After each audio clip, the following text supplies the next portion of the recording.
Bom dia, tudo bem? A gente hoje vai falar sobre um pouco do processo de aprendizagem, vai estar compreendendo desde as necessidades educativas especiais até o processo de formação dessa comunicação para com ele, tá? Meu nome é professora Ana Paula e eu espero que vocês tenham um ótimo aprendizado. Pronto. Vamos lá? Então vamos começar, gente. Opa! Bom, o que a gente vai falar hoje? Um pouco de neurociência e educação, como acontece esse processo cognitivo de aprendizagem, então o que o cérebro atua e como ele atua durante esse processo e os principais transtornos, tá? Já deixo uma ênfase que para falar de transtorno eu vou trazer alguns, não vou trazer todos devido à complexidade e o número de transtornos que a gente tem, tudo bem? Fechou? Então beleza. Quando a gente fala em neurociência, muitas vezes a gente vê que é um processo muito novo, então a gente fala assim, nossa, é muito novo falar em neurociência, Ana, nós que somos da área da educação, ou quem está dentro da área de treinamento e desenvolvimento, está ouvindo muito só agora a neurociência. A neurociência, ela vem sim do século XIX, então a gente pode dizer que ela é muito recente, e elas são áreas, várias áreas que são envolvidas durante esse processo. Então, a gente tem matemática, química, medicina, engenharia, psicologia, filosofia, computação e linguística. Por que todo mundo? Porque são vários profissionais da área que estão compondo e explicando como é que essa pessoa está aprendendo. E no caso, se tem alguma deficiência, alguma falha nessa comunicação neuronal ou algo que já está inato desse indivíduo e como é esse processo, tudo bem? Então, o que acontece?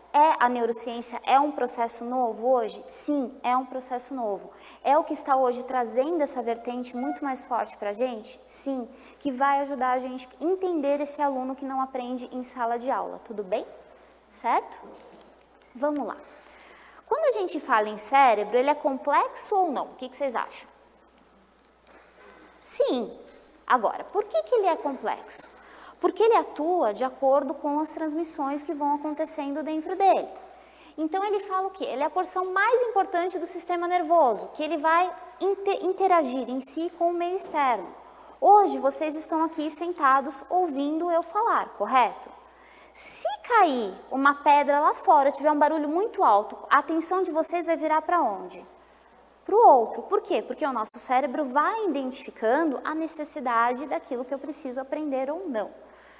E ele vai funcionar por meio de células em si que são chamadas o quê? Neurônios. E esses neurônios são o quê? Eles vão conduzir a informação para esse processo de aprendizagem. Então, quem conduz esse processo é o neurônio. Vamos entender o neurônio que fica mais bonitinho aqui. Essa é uma célula comum, ok? Então, uma célula simples. Esse daqui, prazer neurônio. Tudo bem? Todo mundo lembra do neurônio? Eu já tinha visto um neurônio assim. Então, olha só. Ele tem esses raminhos que são os dendritos e aqui que é o axônio. Os dendritos, eles vão entrar em contato com essa célula, tudo bem? Sim ou não? E essa comunicação vai ser passada através do axônio. Então, olha só, eles conduzem por meio de impulsos elétricos que percorrem sua membrana. Qual membrana?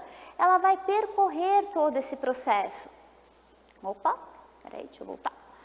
E estruturas especializadas que são as sinapses liberando o neurotransmissor, ou seja, a sinapse é a comunicação de vários neurônios entre si. E eles vão liberar também neurotransmissores. Neurotransmissores são substâncias que são liberadas e vocês vão ver que dentro dos distúrbios, algumas delas são afetadas, por isso que a criança não aprende. Tudo bem ou não? Eu não vou ingressar nessa área porque a gente tem pouco tempo em si e a gente estaria falando de neurotransmissores especificamente.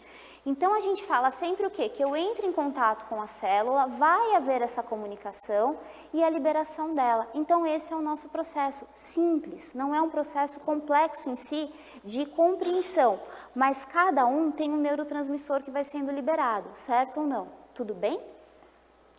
E a gente fala que Hipócrates já falava 2.300 anos atrás da questão que o cérebro tem tristeza, alegria e por meio desse funcionamento a gente consegue alterar o nosso comportamento. Vocês estão felizes hoje? Sim. Quando eu estou triste, qual é o meu comportamento? O meu corpo não vai se fechar? Eu não vou me sentir mais quietinha, se eu estou chateada, se eu estou com dor, eu não vou estar totalmente assim, encolhidinha. Isso o que acontece? É o funcionamento do nosso cérebro. É ele falando como eu devo me comportar, como eu devo agir e como essa comunicação ocorre, tá? E os processos mentais também envolvem a atenção. Como também envolve o quê? A memória. Uma noite mal dormida, o que resulta para vocês? Estresse, o que mais? Sem concentração. É um horror ou não é? O corpo não responde.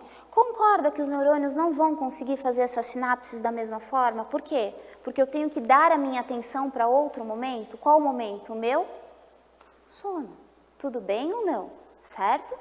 E isso é feito por meio de circuitos constituídos por bilhões de células. Olha que bonitinho ele de novo. Ele estabelece milhões de comunicações. E essa comunicação, vocês acham que já está dentro do ambiente intrauterino ou só começa quando a gente nasce? Oi? Já está dentro? E quando nasce? Olha que tem teorias que falam muito do nascimento. Quando nasce, tudo volta ao zero ou começa ou continua dentro desse processo? Continua dentro desse processo. Então, olha só. Se ele estabelece centenas de comunicações, o fato de eu estar me movimentando, isso eu vou falar assim, não, pera, agora eu vou mexer o pé direito, agora eu vou mexer o pé esquerdo e levantar os dois. Eu vou fazer isso? Ou eu faço isso automaticamente? Essa comunicação, quando a gente quer falar do automático, significa o quê? Que muitas coisas nós não paramos para pensar o que vamos fazer, sim ou não. E no aprendizado é o mesmo processo. Quando eu falo para vocês, 1 mais 1 é quanto? Quanto? Por que 2?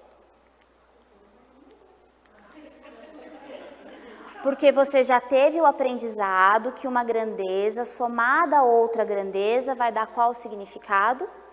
2. Só que isso você consolidou. Há quanto tempo você consolidou isso? Há muito tempo. Então, você tem o quê? Essa sinapse para você, essa comunicação neuronal, isso já está acomodado. Ou seja, eu não estou criando um novo aprendizado. Agora, se eu colocar... Tem alguém da área de exatas aqui? Não. Exatas? Matemática? Muito bom. Se eu colocar uma fórmula, uma raiz quadrada, todo mundo lembra como é que calcula? Sim ou não? 7. Todo mundo lembra? Todo mundo lembra? Então eu posso ficar tranquila que isso está totalmente alicerçado com vocês, ou não? Não, olha lá, tem gente que só está fazendo assim, não, eu não lembro. Por que a gente não lembra? Porque não é um processo que a gente faz muitas vezes no nosso cotidiano. Se é a atuação... Qual é o seu nome, desculpa? Andréia. A Andréia falou o quê? Olha, eu trabalho com isso, então eu tenho isso consolidado. Não, eu lembro, olha, isso para mim é muito mais legal. Você é pedagoga, mas você entende muito bem, né? Mas você trabalha em si com um contexto matemático. E isso ficou consolidado pelo seu aprendizado. Agora, se a gente fica, querendo ou não, muito tempo sem o contato, eu vou acabar ativando novas estruturas para ter um aprendizado mais significativo. Tudo bem ou não, certo? Agora, uma questão que é importante. A gente para de aprender em algum momento? Não devemos e não paramos. Por quê? Quanto mais nós treinamos, quanto mais nós executamos, mais a gente aprende. Só que com o passar da idade, isso vai diminuindo a velocidade que isso acontece, sim ou não? Quando você é mais jovem, você tem um aprendizado muito mais rápido, certo? Conforme a idade vai avançando, a gente vai tendo o aprendizado mais o quê?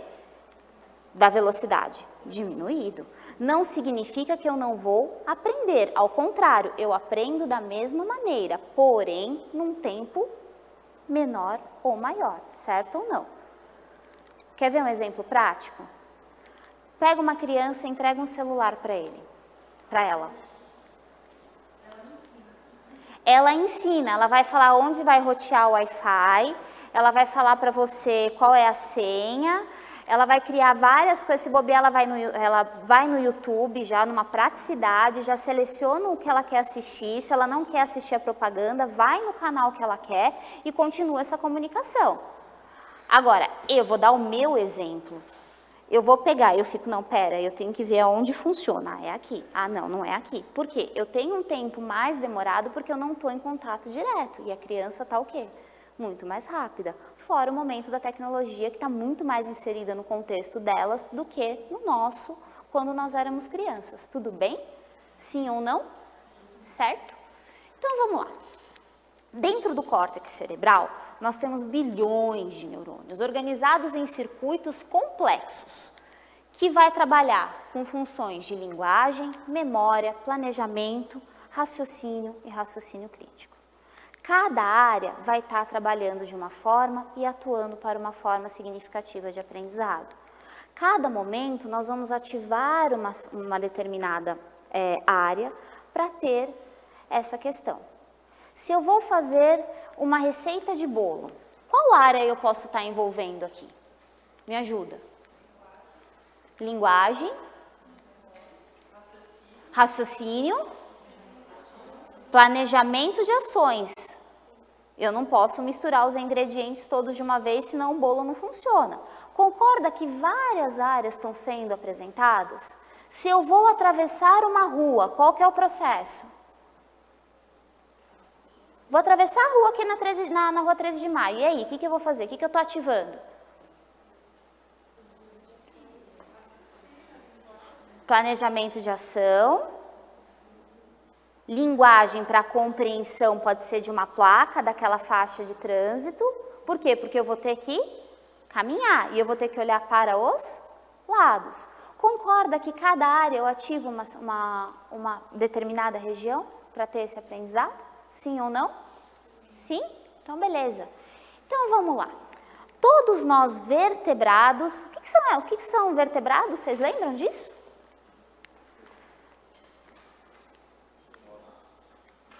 Oi?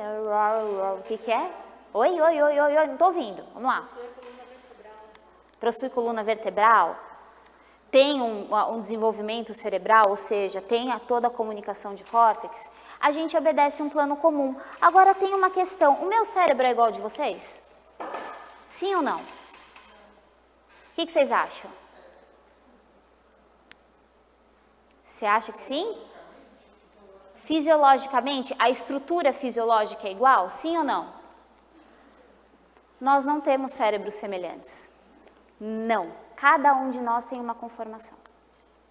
E essa conformação... O que ela quer dizer? Que não tem duas pessoas iguais. Não existe dois cérebros iguais. Pois os detalhes das conexões são frutos da história pessoal. Vamos lembrar, se a maioria aqui é professor, senão eu vou fazer um Vale a Pena Ver de novo. O que acontece? Lembra de uma pessoa, um cara que eu acho que ninguém nunca ouviu falar, quem não ouviu, vou falar dele também, Vygotsky, quem é da área da pedagogia, ninguém nunca ouviu falar do Vygotsky.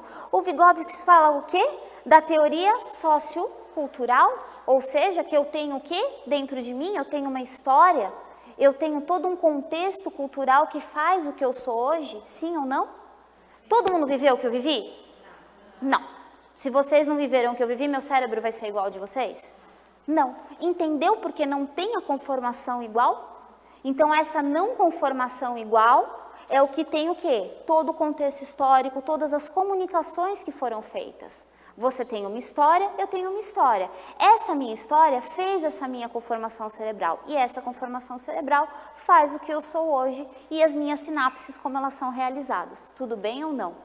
Sim? Complexo? Sim? Então tá bom. Mas olha, tem uma questão só puxando um gancho. Existem muitos psicólogos em si, pedagogos que estão trabalhando em projetos, que estão trazendo tanto teoria de Vygotsky quanto de Piaget, inclusive de Vallon. Lembra Vallon, afetividade? Piaget, a questão de assimilação e acomodação, e a teoria de Vygotsky sociocultural voltada à neurociência. Por que isso? Porque ninguém falou assim, olha, chegou a neurociência, a gente não vai ouvir mais ninguém do que era se falado antigamente. Ao contrário, nós ouvimos e nós somamos. E esse somatório é o que chega à percepção que a gente tem. Então, vamos só entender. Eu tenho o cérebro, tenho o córtex cerebral, dentro dele eu tenho os neurônios que fazem a sinapses. Essas sinapses são as comunicações, essas comunicações vão dar entrada em si a um aprendizado através de neurotransmissores, sendo que nosso cérebro não é igual Nós não temos cérebros iguais devido ao nosso contexto e à nossa história. Tudo bem? Sim ou não? Fácil isso? Sim? Certo? Beleza. Ah, essa figura ficou escura, mas é um feto, tá? E a gente traz ele dentro do período pré-natal. Eu perguntei para vocês se isso ocorre dentro do período perinatal, ou seja, dentro da barriga da mãe, se ele tem a comunicação, ou só quando a gente nasce. E os estudos falam o que pra gente? Que no desenvolvimento existem várias etapas, ou seja, existe comunicação. Por que existe comunicação? A mãe não coloca a mão na barriga e fala, ih, chutou. Você fala com a criança, ele ouve a música, ela fala, olha, ele está gostando dessa música, ele está sentindo o que eu estou sentindo, ele está vendo todo esse processo. É isso daqui. Eles já têm a produção e muitos deles são produzidos e depois eliminados, porque eles não se tornam mais funcionais, porque dentro da vida intrauterina tem alguns neurônios que não vão ter mais funções para a gente. Então, ele vai pegar e vai ser eliminado dessa comunicação, certo ou não? Tudo bem? Então, essa comunicação acontece aonde? O início dela? No período perinatal ou pré-natal, tá? E o bebê nasce bastante imaturo. A maior parte das conexões será feita com a ajuda das interações com o meio ambiente. Como a criança gosta de sentar e andar no colo da gente? Ela gosta de andar com as costas viradas, encostado o rostinho aqui no meu peito, ou elas gostam de andar ao contrário, interagindo com o ambiente? Por que ela gosta de andar ao contrário? Porque ela vê o que está acontecendo. Outro exemplo da criança, vive no colo. Quem trabalha com educação infantil vai entender bem o que eu estou falando. A criança fica sempre no colo. Vai para a escola, agora a mãe vai deixar lá. Como é a primeira semana dessa criança? O que vai acontecer nela nessa primeira semana? Ela vai chorar pouco ou muito na escola? Muito. E você pega ela no colo, o que ela faz? Ela para de chorar na hora. Você concorda que ela está modificando as estruturas dela para ter e chamar a sua atenção de alguma forma? Nesse momento. Se ela tem dor, ela chora? Se ela tem fome, ela chora? Se ela está de xixi, ela vai chorar? Concorda que são estruturas que estão se formando e estão falando para ela, olha, vamos lá, se você fizer isso, a recompensa vai ser essa, certo ou não? Quando você é adulto, se você for chorar que você está de xixi, não vai ser legal, vai? Sim ou não?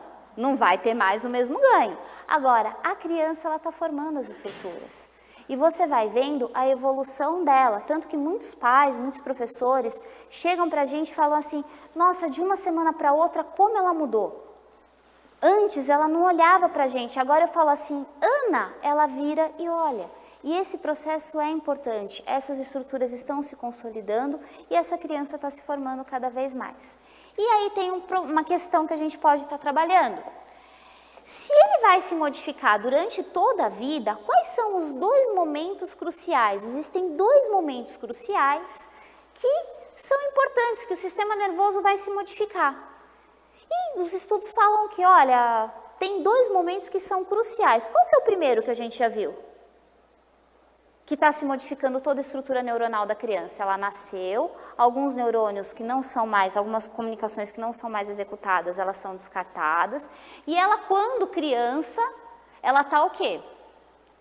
Ela está gerando novas comunicações, certo ou não? Tudo bem?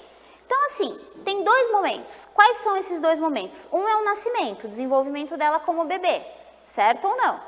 Tudo bem? Que ela vai fazer. E qual que é o outro momento que vocês acham? Um é bebê e o outro?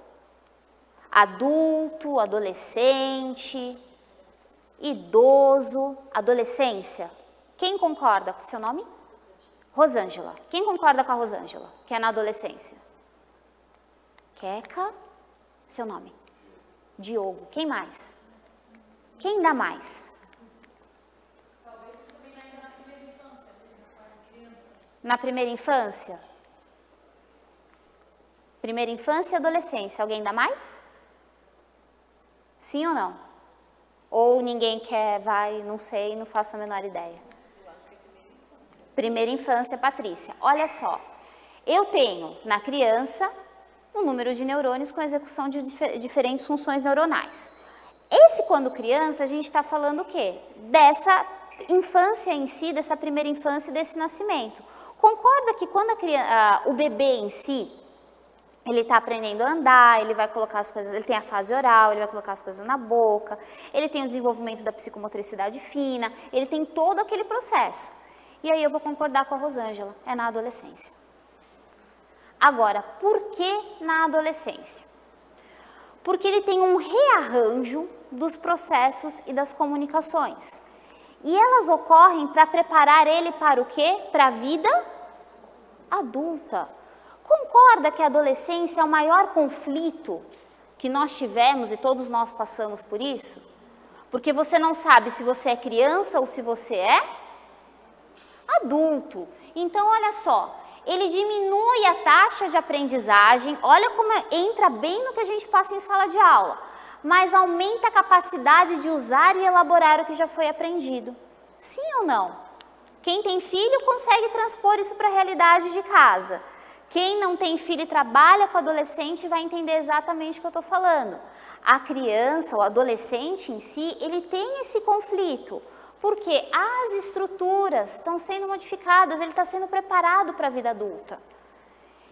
Ele tem dificuldade de ter aquele aprendizado mais significativo, mas ele reconstrói as ideias dele, concordam ou não? Uma base disso, vamos tirar como exemplo também a neurociência atuando para a nova reforma do ensino médio. Olha como eu consigo estabelecer relações. Concorda que hoje a gente vai ver mais toda a parte do adolescente, do comportamento, do projeto de vida dele, como ele vai se desenvolver, fazendo essa correlação da vida prática com a teoria? Será que não está tudo ligado aqui?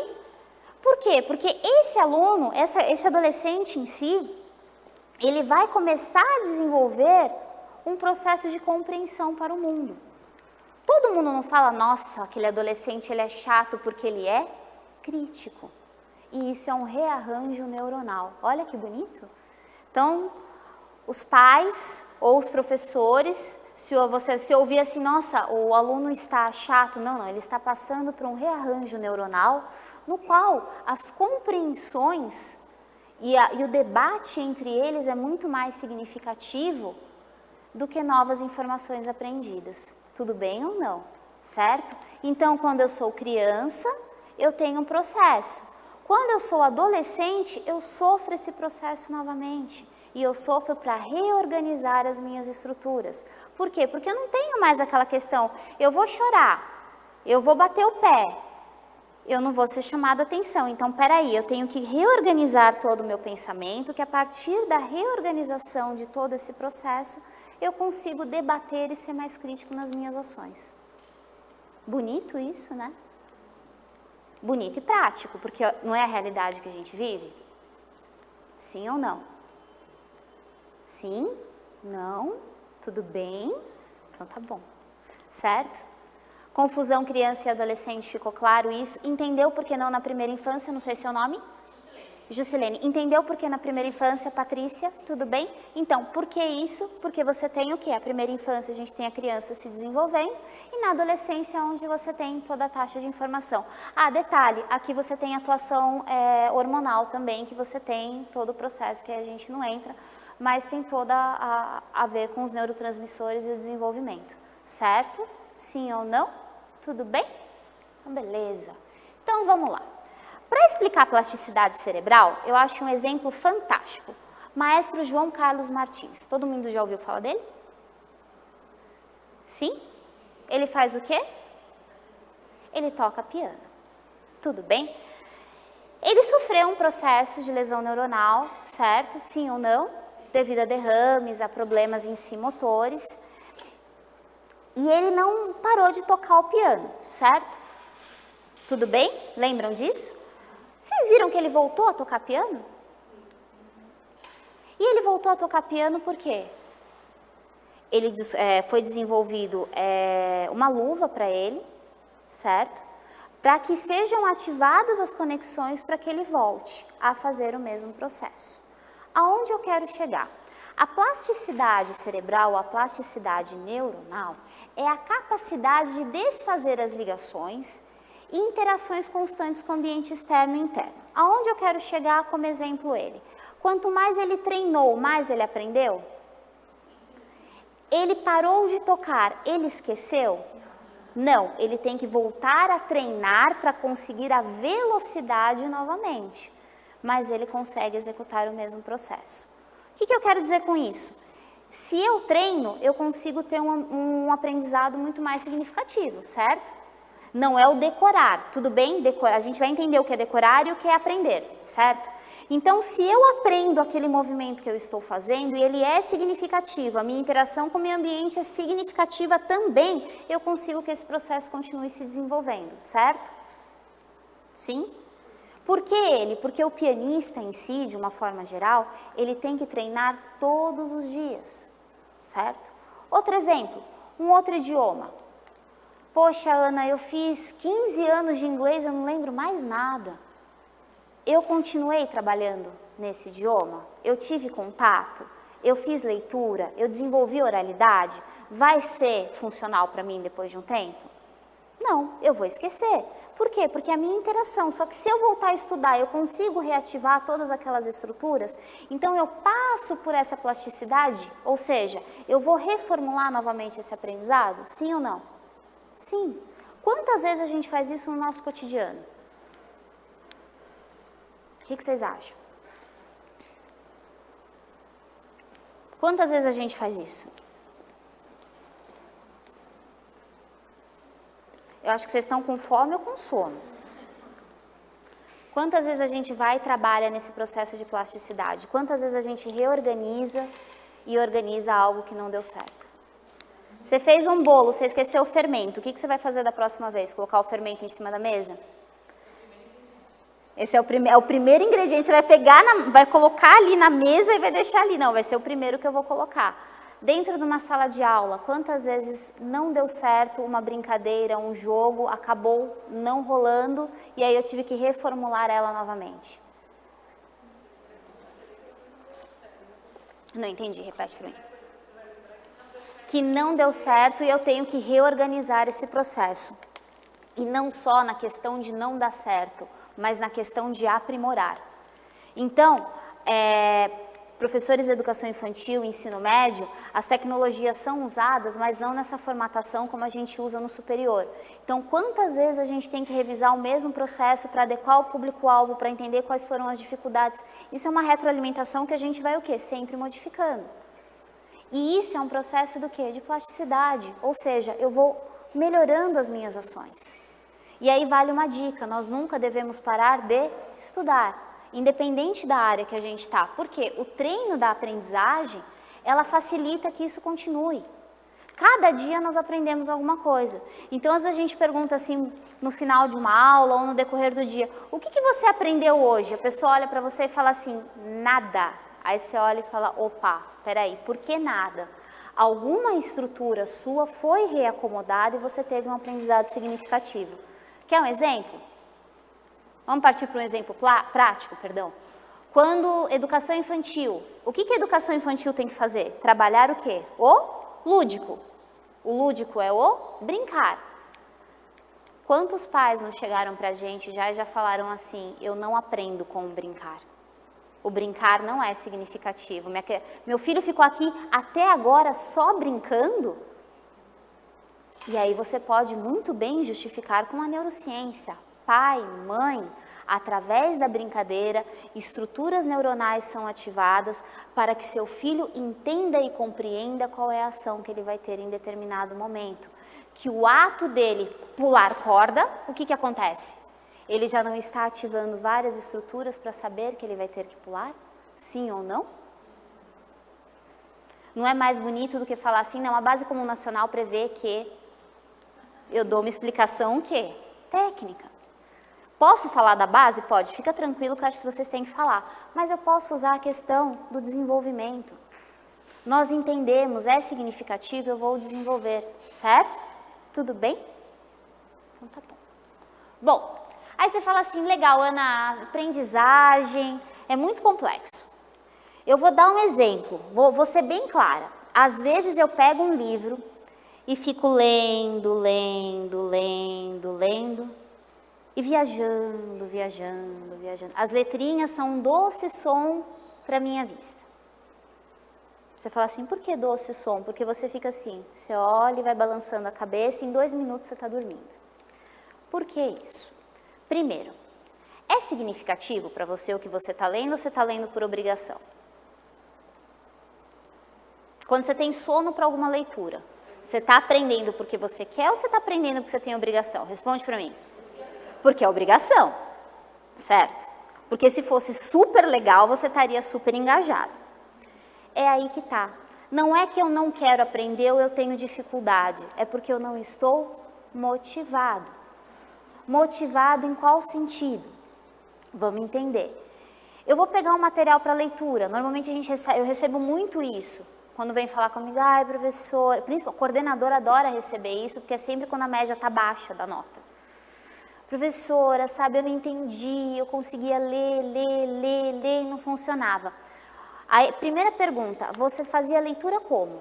Com o WhatsApp ligado, preocupado que está um sol lá fora, que antes da chuva eu preciso fazer um monte de coisa, que eu tenho roupa para lavar, que eu tenho comida para fazer, que eu tenho casa para limpar, que está rolando um churrasco, que eu tenho futebol super legal, ou seja, eu tenho várias coisas que estão falando contra o meu processo que eu devo executar.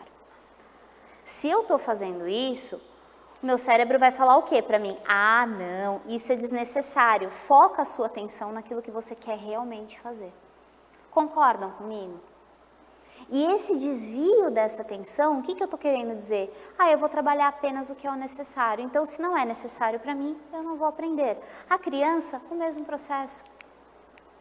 Se a criança você não souber comunicar, engajar ela no começo, você vai conseguir depois, no meio do semestre, que ela tenha um aprendizado significativo? Não. E aí começam a aparecer diversos transtornos, diversos distúrbios que não deveriam estar ocorrendo. Então, hoje, o processo de aprendizagem, ele acaba sendo taxado, muitas vezes, como um processo que, imagina, eu tenho tanta criança com dislexia, com descalculia, autista, então é a doença da moda. Tá? Eu visto azul, eu tô de azul, né, que é até a cor, mas assim, é a doença da moda. Ninguém quer ter deficiência intelectual, ninguém quer ter não quer ser sindrômico, mas o autismo é a doença da moda. Como eu vejo que o aprendizado não está significativo para mim, eu descarto. E aí eu olho e falo assim, ah, mas essa criança eu acho que ela tem algum tipo de distúrbio, ela está doente. Aí você taxa a criança com várias outras coisas e nada mais é, muitas vezes, do que uma desatenção que não é significativo para ela. Pensa no mesmo processo que você. Se não tem validade, você se dispersa. Você acaba não consolidando essas estruturas. E aí são mecanismos bioquímicos, é neurotransmissor. Se eu trouxesse um chocolate para cada um aqui, eu garanto para quem não pode comer doce. Tem alguém que é diabético? Não? Não? Todo mundo gosta de chocolate? Adoro chocolate. Por quê? Chocolate eu libero serotonina e eu me sinto o quê? Feliz. Aí você abre o sorriso. Qual que é esse processo? É neurotransmissor. Eu estou te dando alguma coisa e um toque disso vai te dar essa liberdade, essa sensação de prazer. Se você vai aprender alguma coisa que você gosta, nossa, genial, você vai ficar isso pro resto da vida. Olha, eu detesto mexer com tabela de Excel, não gosto, mas eu tenho que fazer. Então eu tenho que transformar esse aprendizado de uma forma o quê? Significativa para mim. Porque ao mesmo tempo que eu demoro para ler uma tabela, que são 2, 3 horas, dependendo do contexto, para ler um livro de neurociência eu leio em 2 horas. O livro inteiro, porque eu gosto, aí eu vou indo. A criança, o mesmo processo. O que eu quero dizer com isso? Parem de taxar crianças com transtornos. A sociedade está taxando muita gente com transtorno, está falando muito para a gente, olha, a gente tem tanta criança que tem dislexia, descalculia, TDAH, autismo, dislexia. Tem mais alguma que vocês conhecem, que seja mais famosa? Porque eu vou elencar os top 5 daqui a pouco. Por quê? Porque é o que a gente fala demais, só que a gente não entende o quê? Que é neurotransmissor, é significativo. Olha só, que mesmo a forma, mesmo sem a formação de uma nova ligação, as que já existem passam a ser mais eficientes, ocorrendo o que podemos chamar de aprendizagem. Ou seja, eu tenho um aprendizado. Lembra de assimilação e acomodação? Piaget, vamos lembrar Piaget. Toda ave voa? Não? Por quê? Dá um exemplo de uma ave que não voa.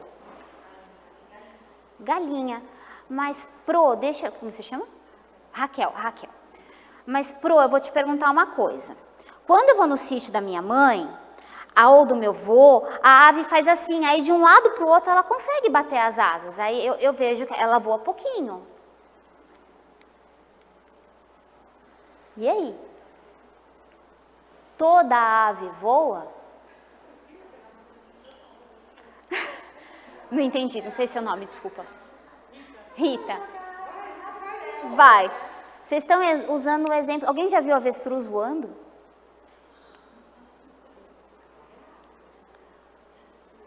E avestruz é o quê? Uma ave. Falo da galinha, Raquel, né? Porque o aluno sempre fala assim, mas professora, se eu coloco a galinha assim, ela bate as asas. Eu jogo a galinha, ela bate as asas. Aí você fala, então, mas avestruz, você já viu voar? Procura no YouTube avestruz voando. Nem no desenho do Rei Leão o avestruz voa. O avestruz está lá andando na boa dele. O que eu quero dizer com isso para vocês? Eu não tenho um conteúdo que está assimilado, que toda ave voa. Desde pequenininho eu ouço o quê? A ave voa, a ave voa, a ave voa. Vou no zoológico, toda ave voa? Não. O que acontece? Eu estou reestruturando uma estrutura para acomodá-la novamente. E esse processo de assimilação e acomodação, ele é o quê? Constante. E o que isso tem a ver com a aprendizagem? O que tem a ver com liberações de neurotransmissores e comunicações, sinapses e plasticidade? Quanto mais eu treino, mais eu aprendo, mais estruturas são reformuladas, as estruturas são reformuladas, novos aprendizados são feitos. Tudo bem ou não? Sim? Tá vendo como Piaget não ficou perdido nessa história? Certo? Tudo bem da ave? Você falou que ia jogar ave, é isso? É. Ah, então não, mas aí a gente vai entrar na questão de maus tratos animais, não dá certo. Ela não vai tão longe assim, entendeu? Mas tudo bem essa questão de aprendizagem, certo? Novos conhecimentos, novas estruturas, novas comunicações sinápticas, novas liberações de neurotransmissores.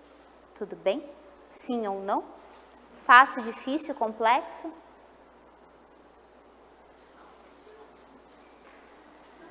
E aí, fala. Complexo? Pensa que cada deficiência ou cada transtorno vai ter alteração em um local cerebral. Não todos sendo justificados até o momento. Então, você tem que entender todo o funcionamento para compreender qual a deficiência. Tudo bem? Certo? Então, resumindo. A aprendizagem se traduz pela formação e consolidação das ligações entre as células nervosas. Eu acho essa frase muito importante na primeira reunião, vocês já começaram as aulas, primeira reunião de pais, vocês falarem assim, principalmente para quem está na educação infantil, que é formação e consolidação das ligações entre as células nervosas. Ou seja, quem são as células nervosas? Os neurônios. Os neurônios são células nervosas.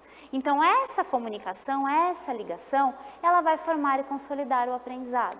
Isso vale para uma empresa também? Posso dar um treinamento numa empresa e falar isso, de consolidação, de trabalhos? Claro que pode. Por que não?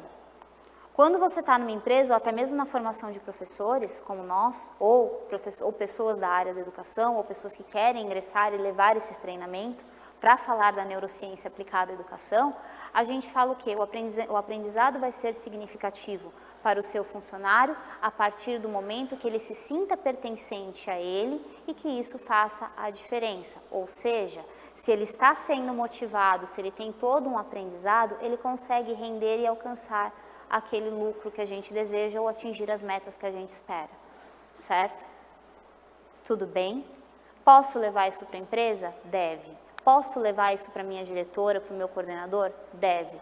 Nós viemos agora de uma formação de professores que nós trabalhamos exatamente a questão de consolidação de aprendizado durante todo o processo. Como elaborar uma aula, como fazer esse professor ser mais reflexivo, como ele pode trabalhar metodologias ativas dentro de sala de aula, que é um termo que está vindo com uma força muito grande para a gente, como essas estruturas são acionadas, por quê? Ficar com o popô sentado 4 horas ouvindo uma pessoa falar, não dá. Então, o aluno, a pessoa, o funcionário, ele é protagonista do seu próprio aprendizado. partir do momento que ele faz parte disso, se torna significativo. Tudo bem ou não? Sim? Certo? Então, beleza. Bom, o cérebro não tem necessidade nem capacidade de processar todas as informações que chegam nele. Por que não? Vocês viram que abriu a porta agora há pouco? Meu cérebro precisa processar essa informação ou eu estou presa à informação que está aqui na frente? Concordam? O meu cérebro não consegue processar. Eu estou dirigindo, exemplo ótimo. Quando eu comecei a aprender a dirigir, meu pai judiava muito de mim. Eu estava lá dirigindo, ele, Ana Paula, presta atenção, você viu a moça que está do outro lado da rua? Eu não vi, ele falou, muito bem, você está atento, olhe para frente. Isso que é professor. Aí eu olhava assim e falava assim, mas por que isso? Ele falou, eu queria saber se a sua atenção estava focada no que estava acontecendo na calçada ou se você estava prestando atenção no trânsito. Por quê? A minha atenção está concentrada em determinado processo. Sim? Por quê? Porque ela vai designar aquilo que é importante ou não.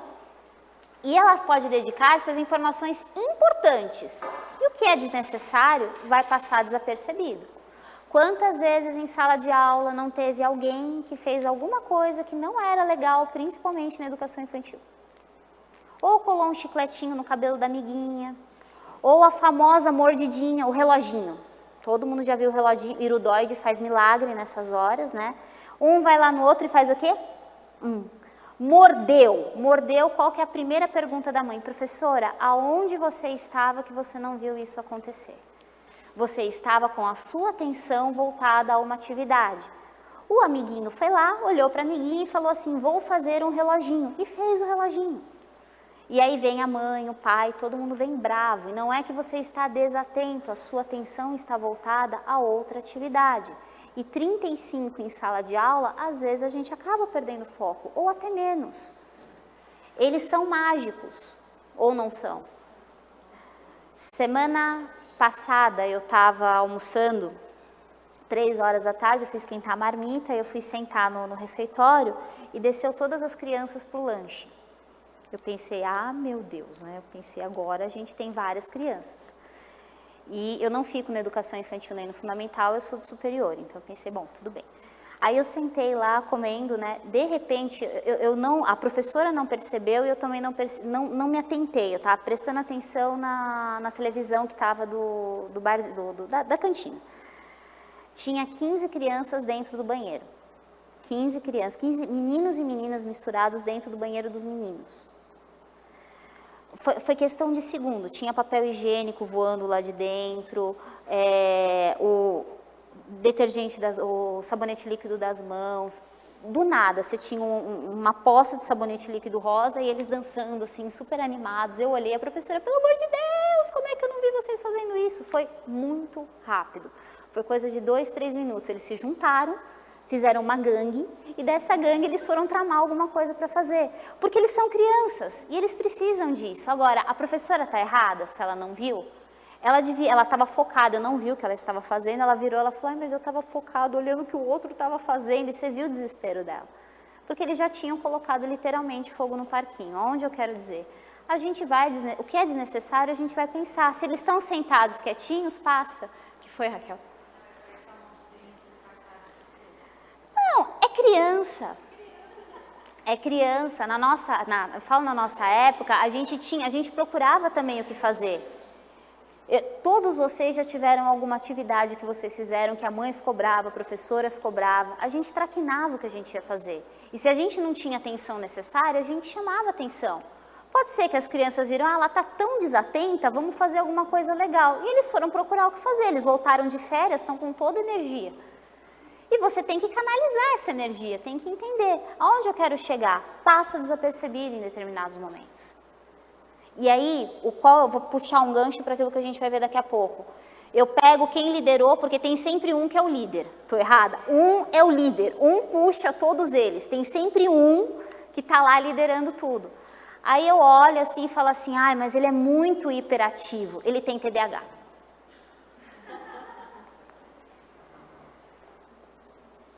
Será que ele tem mesmo TDAH ou ele só está sendo o quê?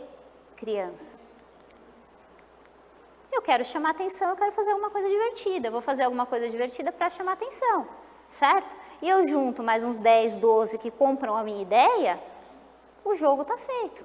E a felicidade é dada, porque eles, por mais que eles estavam ouvindo bronca, eles riam compulsivamente.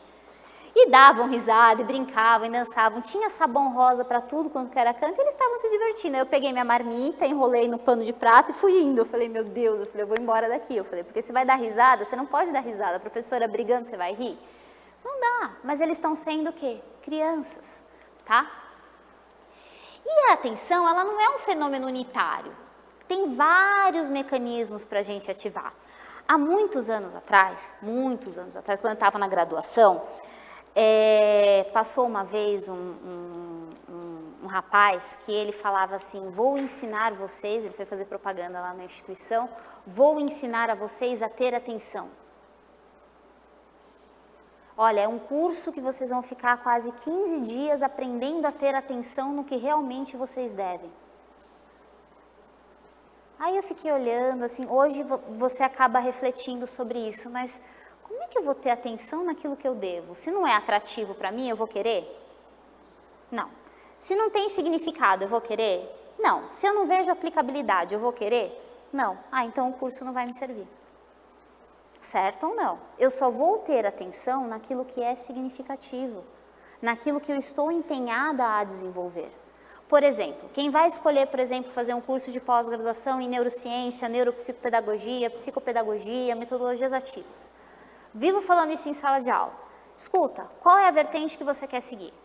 Ah, Ana, eu quero saber todas as deficiências. Então, não dá. Qual vertente você quer seguir? Ah, Ana, eu vou estudar só TDAH. Aí você vai entrar dentro desse, você vai mergulhar no mundo TDAH e vai colocar a sua atenção em TDAH. Podem haver comorbidades, ou seja, doenças que acabam se encontrando? Pode. Mas qual é meu principal foco? TDAH. Tudo bem? Outra coisa. O cérebro, ele é um dispositivo criado ao longo da evolução para observar o ambiente e aprender o que for importante para a sobrevivência do indivíduo e da espécie. Darwin era sábio. Todo mundo já ouviu falar de Darwin? Da evolução, da teoria das espécies? Nós evoluímos e essa sobrevivência nos fez hoje aqui.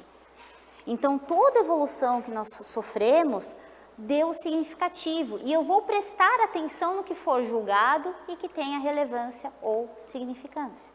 Se não tem, eu não faço ponto final. Tudo bem? Atrapalha um homem assistindo final de jogo de futebol na televisão de casa, ou muda e põe na novela, vê o que acontece com a gente. Oi? A morte certa, não é? É certa. Ou então você fala assim, ah, então eu vou desligar a televisão porque eu queria conversar, começar uma DR no meio do jogo de futebol. Acabou a conversa. Por quê? A atenção dele está voltada ao quê? Ao futebol. Ó, cuidado que eu tenho 1, 2, 3, 4, 5, então, entendeu? Aí você vai me complicar. Você sabe por quê? Tem uma explicação biológica para isso. Vocês sabem disso? Sim ou não? Quem saía para caçar na pré-história? O homem ou a mulher? O homem.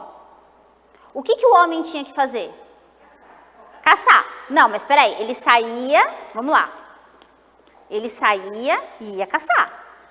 Beleza? E a mulher ficava o quê fazendo? Cuidando da casa, cuidando do filho, vendo como ia preparar o alimento, limpando, procurando folhas, pedras. Oi? Indo, plantando, fazendo um monte de coisa. Quem executava mais tarefas, o homem ou a mulher? Tarefas diferentes, certo ou não? Então ela tinha que dividir a atenção em vários pontos. O homem, qual era o perfil, qual era o fluxo? Apenas o quê? Caçar. A mulher, isso é comprovado, nós temos uma dificuldade maior em lateralidade e localização espacial. Então você vai dar um caminho, vou falar por mim. Você vai dar um caminho, você fala assim, vira à direita, vira à esquerda. Ah, eu vou virar onde tem o muro amarelo, a loja de sapato e aonde tem a lanchonete que eu gosto. O homem, ele já é mais o que? Não, eu vou virar à direita, vou virar à esquerda, vou seguir reto por 5 quilômetros e vou chegar ao meu destino. É um Waze muito bem destinado. A gente não, eu falo por mim, eu não tenho essa lateralidade. Eu não tenho. Para tirar o carro da garagem é um parto, porque a garagem é justa, eu sempre acho que não vai passar. Agora, vamos fazer o inverso. Enquanto eu estou na cozinha, eu estou lavando roupa, eu estou vendo se... Eu não tenho filho, eu tenho cachorro, tenho bicho de pelo. Então, eu tenho 2 cachorrinhas, então eu fico atenção nas 2 cachorrinhas, eu vou ficar atenção no fogão, vou ficar atenção em lavar roupa, mas aí aproveito já enquanto está o arroz no fogo, a máquina está ligada, eu vou lavar o quintal e eu vou executando tudo. Pede para o homem fazer tudo ao mesmo tempo. Ele vai ficar bravo e ele vai principalmente se perder, porque ele vai falar, primeiro eu vou fazer o arroz, depois eu vou lavar a roupa, depois eu vou fazer isso. Por quê? Isso é pré-histórico. Então, a diferença de gêneros em si, ele expressa muito bem isso, que a conformação cerebral e a evolução dele foi dando essa diferença para homens e mulheres. Tudo bem? E a atenção deles é muito mais voltada a determinados aspectos, enquanto a atenção da mulher consegue ter todo um amplo espectro de ação. Tá? Isso é comprovado, tá? Então, se vocês... Não entendi, desculpa. Não, a gente compreende e eles nos compreendem, por isso que a diferença, por isso que se completam. Então, não estou dizendo que não tem mulheres que vão ter o senso de lateralidade desenvolvido, a questão, ou homens que consigam fazer várias tarefas, mas generalizando em si, dentro do contexto que é o estudo que se tem, é essa diferenciação devido ao que era na pré-história, ou seja, a atenção era voltada para o homem a caçar e trazer o alimento e saber o caminho de ida e volta. Já a mulher ficava no espaço coordenando e articulando todas as atividades. Tudo bem? Sim? Não sei seu nome, desculpa. Rita, fala. Em cálculo... Para cálculo, não. Para cálculo, particularmente, eu nunca vi estudo, Rita, aqui que fale do desenvolvimento em si do homem apenas para cálculo ou para linguagem oral. Nunca teve, não tem na literatura que eu tenha lido, estou abrindo o que eu li, que tenha essa diferenciação. Não sei se você conhece algum estudo que fale do homem ou da mulher, mas para cálculo a gente não tem.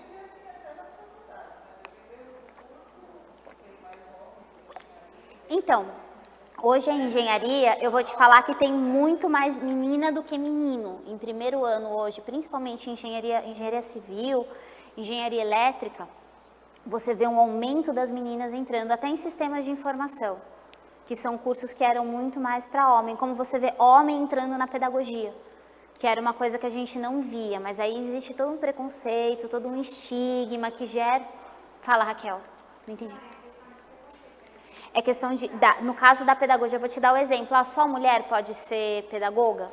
Não, o homem também pode, porque ele tem todas as habilidades e competências para.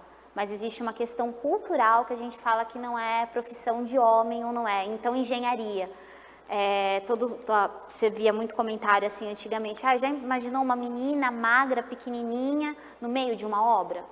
Então, você acaba colocando certos rótulos e rotulando isso, mas não tem prática para. Existe prática para lateralização, a questão de organização de atividades, agora não cálculo.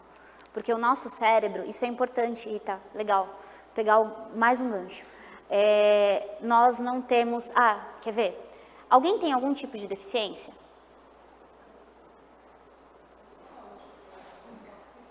Alguém tem alguma deficiência auditiva, visual, motora? Alguém tem?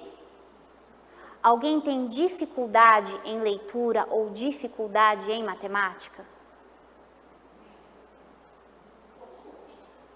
Olha a diferença, olha que legal. Deficiência é um estado que não volta mais. Eu uso óculos, eu sou deficiente visual? Não. Eu tenho a acuidade visual diminuída, só. Tudo bem? Deficiência não volta. Então, se eu sou deficiente, eu não consigo. Então, às vezes a gente fala assim, nossa, eu sou tão deficiente em matemática, eu olho na hora, não, eu tenho dificuldade. Porque eu consigo superar a dificuldade se eu transformar esse aprendizado significativo e desse aprendizado eu criar métodos para eu me concentrar. no caso a matemática que você deu exemplo dos homens. Então, a gente às vezes rotula a matemática, você fala às vezes para várias pessoas, dou exemplo de matemática porque existe muito embates, com muitos estigmas com a matemática. Então você fala, vou dar uma aula de matemática, você fala, eu não vou saber fazer. Eu vou falar uma aula sobre a nova ortografia, vamos ver onde usa vírgula, onde usa ponto, onde põe o porquê com acento, sem acento. Tem certas pessoas que acabam se acanhando para falar, eu não consigo. Mas não é que a gente não consegue, a gente não tentou. Todos nós somos seres pensantes e conseguimos mudar as estruturas para que ocorra aprendizado, desde que ele seja significativo. Então, todo aprendizado ele tem que ter um sentido. Se ele tem um sentido para mim, uma aplicabilidade, aí super legal. Se eu vejo que eu não vou aplicar, eu acabo restringindo. Eu pego na formação de vocês. De todas as matérias que vocês fizeram e todos os estudos que vocês tiveram, existiram matérias que vocês tiveram mais aptidões para o desenvolvimento, ou seja, que vocês gostavam mais. Não só o professor pela empatia, mas o conteúdo lhe era mais atrativo, era mais significativo, que você via uma aplicação lá na frente. Tudo bem? Ou seja, o cérebro seleciona a minha atenção daquilo que eu vou focar mais para me desenvolver. Sim ou não? Concordam com isso? Certo? Respondido a questão da matemática, Rita? Tudo bem? Então tá bom. Bom, ainda da atenção, eu vou ter mais chances de ser considerado como significativa, portanto, alvo da atenção, aquilo que faça sentido no contexto em que vive o indivíduo, que tenha ligação com o que já é conhecido e que atenda a expectativa, ou seja, estimulante e agradável. Se não é legal, cara, esquece, você não vai ter atenção nenhuma voltada a isso. Tudo bem? Sim ou não? Certo? Tranquilo isso? Conseguiu colocar isso no seu dia a dia? Ou não? Mas isso não quer dizer que a gente tem que só mostrar para a criança o que é interessante para ela, mas sim a forma que você mostra o que não é talvez interessante. Você pode procurar uma abordagem que puxe o interesse da criança. Isso, como você chama? Jusilene. Jusilene. Ela trouxe um exemplo muito legal.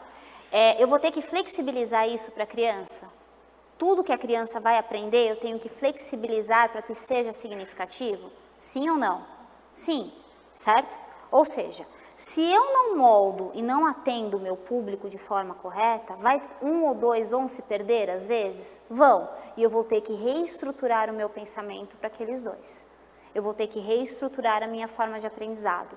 Mas ele tem que aprender dar o exemplo, ele tem que aprender saindo com letras de forma e cursiva da educação infantil. Todos eles vão ter que sair assim?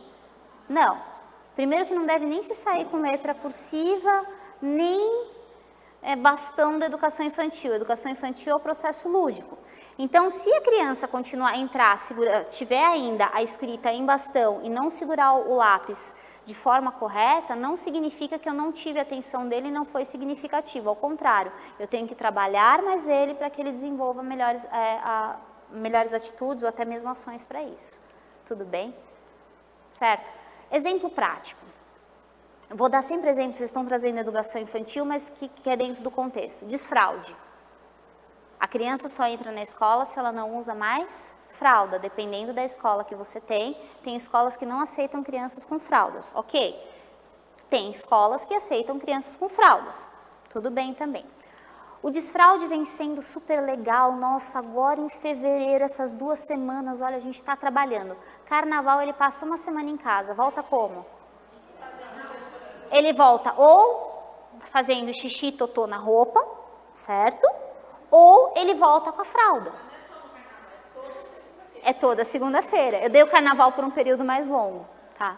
Mas mas o final de semana acaba porque o pai e a mãe às vezes não se empenham para que isso aconteça durante esse processo. Ou seja, a criança vem vindo numa regra. Aí, não, hoje não precisa, não. Eu vou pôr a fralda, que é muito mais fácil do que eu colocar o piniquinho que canta, colocar os bichinhos que vão no banheiro. Tudo bem ou não? Vai demorar, não vai? Põe a fralda que a gente está atrasado, tem que ser mais rápido. O trabalho que você fez segunda, terça, quarta, quinta, sexta, se perde no sábado e domingo. Aí você começa tudo de novo na segunda, terça, quarta, quinta, sexta. E se pega feriado prolongado, é pior. Aonde eu quero chegar com isso? se não é constante, se eu não estou sempre fazendo e repetindo esse processo, ele não vai mudar, não é agradável. Não é muito mais fácil para ele, às vezes, ficar com a fraldinha? Sim ou não?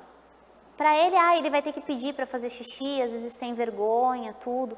Então, esse processo ele é um exemplo bem prático para isso. Sempre reestruturar para trazer que a criança tenha um aprendizado significativo.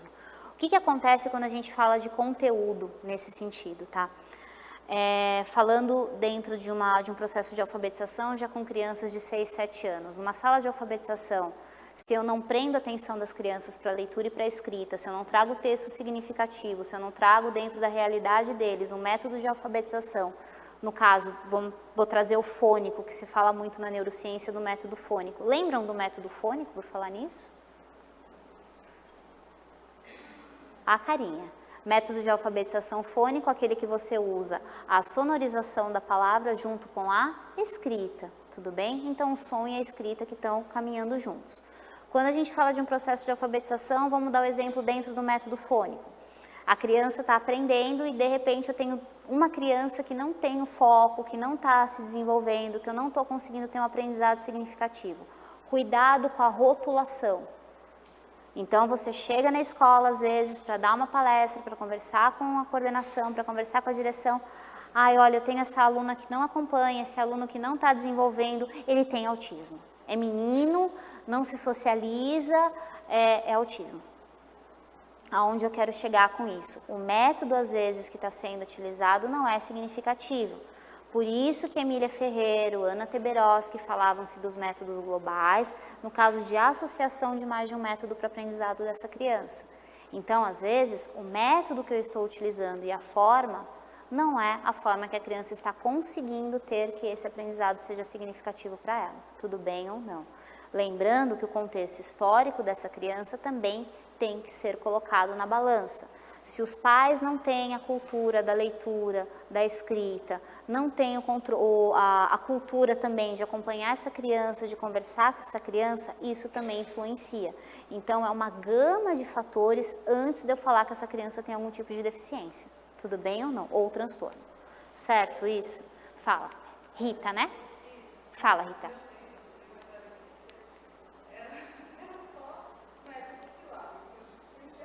Sim.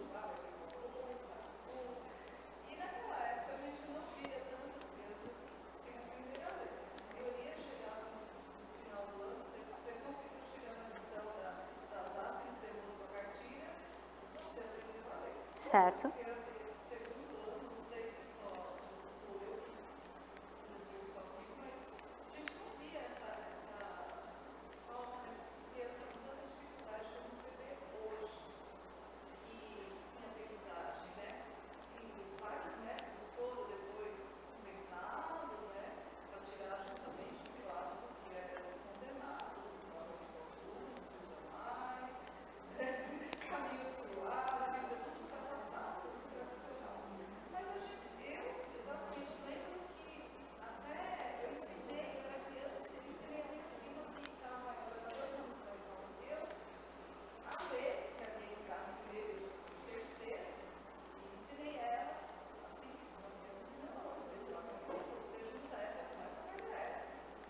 Tá?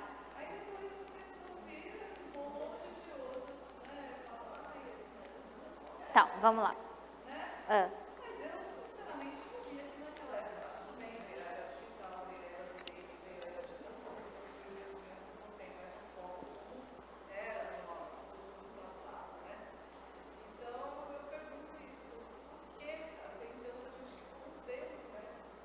Então, vamos lá. Pegando a pergunta da Rita com relação às cartilhas, o porquê a não utilização, tá? Das cartilhas em si hoje e a flexibilização dos métodos de alfabetização em sala de aula, tá? Tanto Emília Ferreiro quanto Ana Teberoski, elas falam assim que não existe um método certo ou errado, mas existe aquele que a gente contextualiza o aprendizado da criança. Hoje, as cartilhas, elas não têm o peso como tinham antes, devido a criança já vir com um conhecimento muito mais avançado do que nós tínhamos na nossa época. Eu também fui alfabetizada com cartilha, que por sinal minha mãe ainda guarda a cartilha em casa. Então, quando você pega a cartilha hoje, Pegando aquele exemplo de casa, a caminho suave, você tem a questão do B mais A dá o BA, o B mais E dá o BE, e assim sucessivamente, dependendo da família silábica que você está trabalhando. Quando você traz isso, hoje, para um contexto da criança, ela já tem isso muitas vezes alicerçado antes da gente estar apresentando BA mais E que dá BE ou B mais A que dá BA. Não significa que eu não posso trabalhar, mas eu tenho que trazer esse contexto muito mais significativo. Ao invés de eu trazer só a família silábica separada e falar do Ba, Be, Bi, Bo, Bu, eu posso ter um contexto de uma história, de um conto, e trazer esse conto e desmembrar e chegar na mesma forma. Então, acho que não é a questão de certo ou errado. Então, a gente adaptou de acordo com a evolução da sociedade. Então, não é que a criança não aprende, aí tem aquela questão. A gente foi modificando em si as etapas que a criança deveria ser alfabetizada. Então, a gente teve a reforma do ensino fundamental para 9 anos, e depois a gente teve a questão, a gente tinha antes, que a criança tinha que estar alfabetizada na primeira, na segunda, terceira série, lembram disso?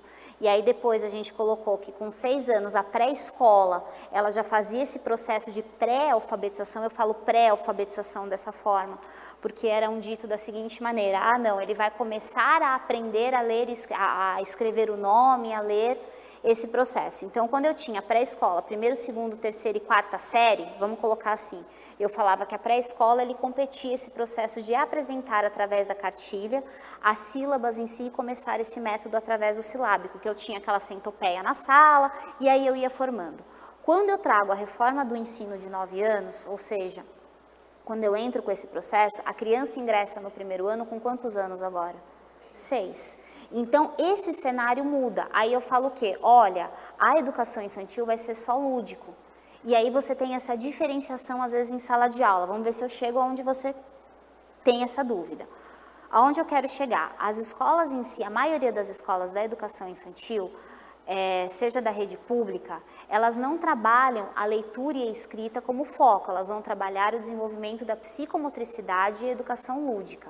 Quando você vai numa escola particular, isso muda o foco. Por que muda o foco? Se o pai coloca numa escola particular, o que você espera? Que essa criança tenha o melhor de desenvolvimento e que ele saia lendo e escrevendo de forma rápida. Então, a metodologia aplicada é diferente. Oi? 2 idiomas, bilíngue. Então, assim, você tem um cenário diferente. Quando você tem esse cenário diferente, quando ele chega para o primeiro ano e você tem uma questão, meu filho, ele ficou na educação infantil, agora ele está indo direto para o fundamental, mas ele era da particular, ele está indo para a pública. Você já começa a sentir essa diferença com essa criança. Não significa que o método silábico é errado. Então, eu não posso falar para você, o método silábico é errado, a cartilha é errada. Ele não é errado, mas ele precisa ser contextualizado. Só tem sentido para a criança, volta a atenção, ele só vai me dar atenção se eu contar uma história. E aí eu pegar aquela palavra, eu desmembrar e mostrar para ele qual é a família silábica e construir novas palavras, do que eu começar ao contrário, do que eu começar com a memorização, que o processo em si do silábico era a memorização, de memorizar Ba mais É, Ba, Bé mais É, Bé, B mais I, eu ficava memorizando o processo. Tudo bem isso? Então, não é errado, tem que ser contextualizado. Vou dar outro exemplo prático, matemática. Hoje, a gente sabe que a multiplicação, ela é o quê? Várias somas. Antes, nós tínhamos o quê? 2 vezes 1, 2, 2 vezes 2, 2 vezes 2. Você ficava no processo de decorar, memorização. A mesma questão para as letras. Eu ficava decorando e não compreendendo. Hoje, eu sei que a multiplicação é um processo de soma. Então, se tem contexto, se a criança acha isso perceptível, o aprendizado é muito mais significativo. Tudo bem? Vamos lá.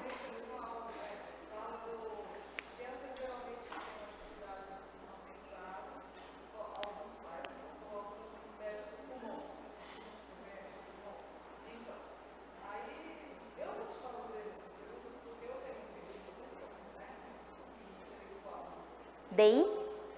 DI?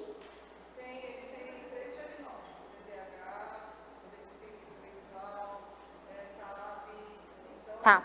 Então, algumas coisas eu deixar. Então, algumas coisas eu fiquei com na cabeça, na época, na quarta série, eu coloquei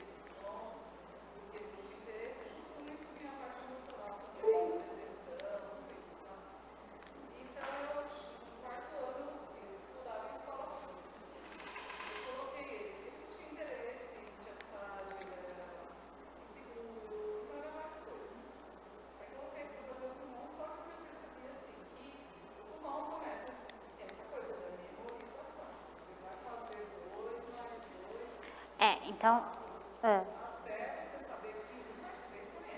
Então tá.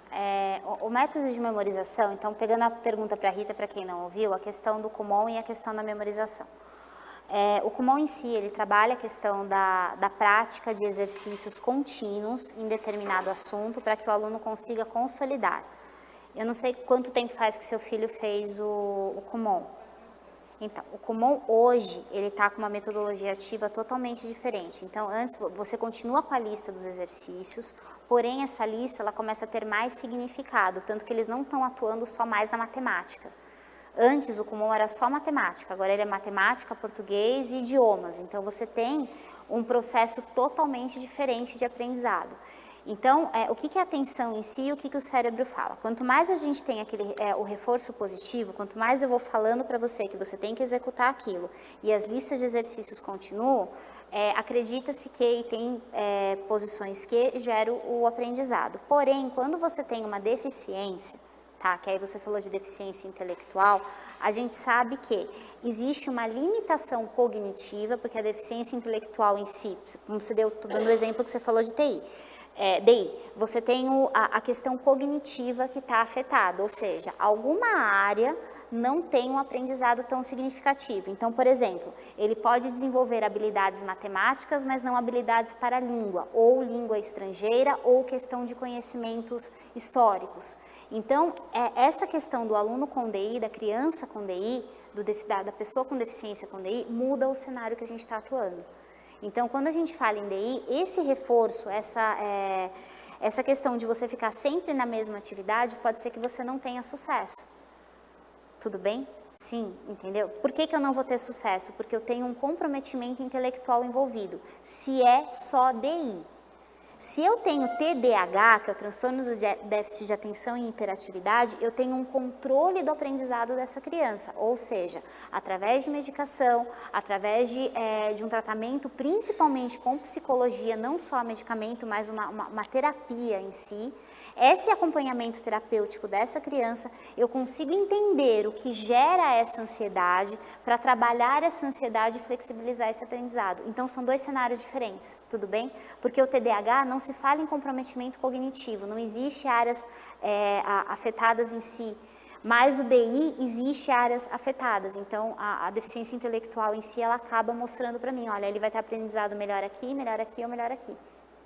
Tudo bem? Certo.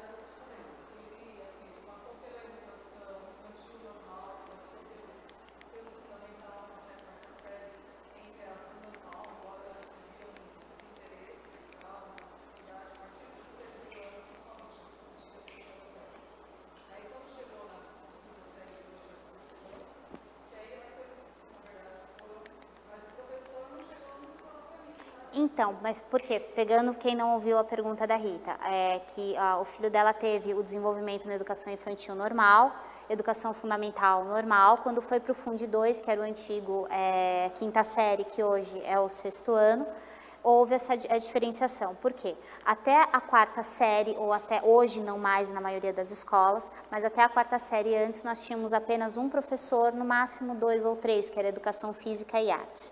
Então esse professor, ele mantinha esse acompanhamento com o aluno e ele ficava como polivalente de todas as disciplinas. Então se ele tinha algum tipo de dificuldade, era mostrado como dificuldade. Quando chega no quinto ano, ou no sexto ano, quinta série, no caso, você tem professores polivalentes assumindo esse processo. Então, você vai ter professor de matemática, de português, de física, de química, de história, de geografia, que era antigamente que nós tínhamos toda essa vertente de docentes. Quando eu tenho isso, cada professor vai explicar de uma forma e cada conteúdo vai ser aprendido pelo aluno de outra. Tudo bem isso ou não? E aí você começa a identificar aonde está o problema. Tanto que alguns diagnósticos de transtornos a gente começa a ver muito mais tardio, principalmente aqui no Brasil, do que em outros países, porque eu consigo identificar através dessa variedade de docentes e variedade de conteúdos que são aprendidos. Então, não é que ele foi passando, ele passou o normal, mas ele tinha algum tipo de dificuldade e era tratado como uma dificuldade corriqueira para aquele tipo de idade em si. Era feito, pode ter sido feito isso. Tô olhando para ti e perguntando. Pode ter sido feito essa questão. Passando isso, você começa a ter uma autonomia. Chega a quinta série e a gente começa a dar mais autonomia para o aluno. E essa autonomia, essa diferenciação é o que acontece.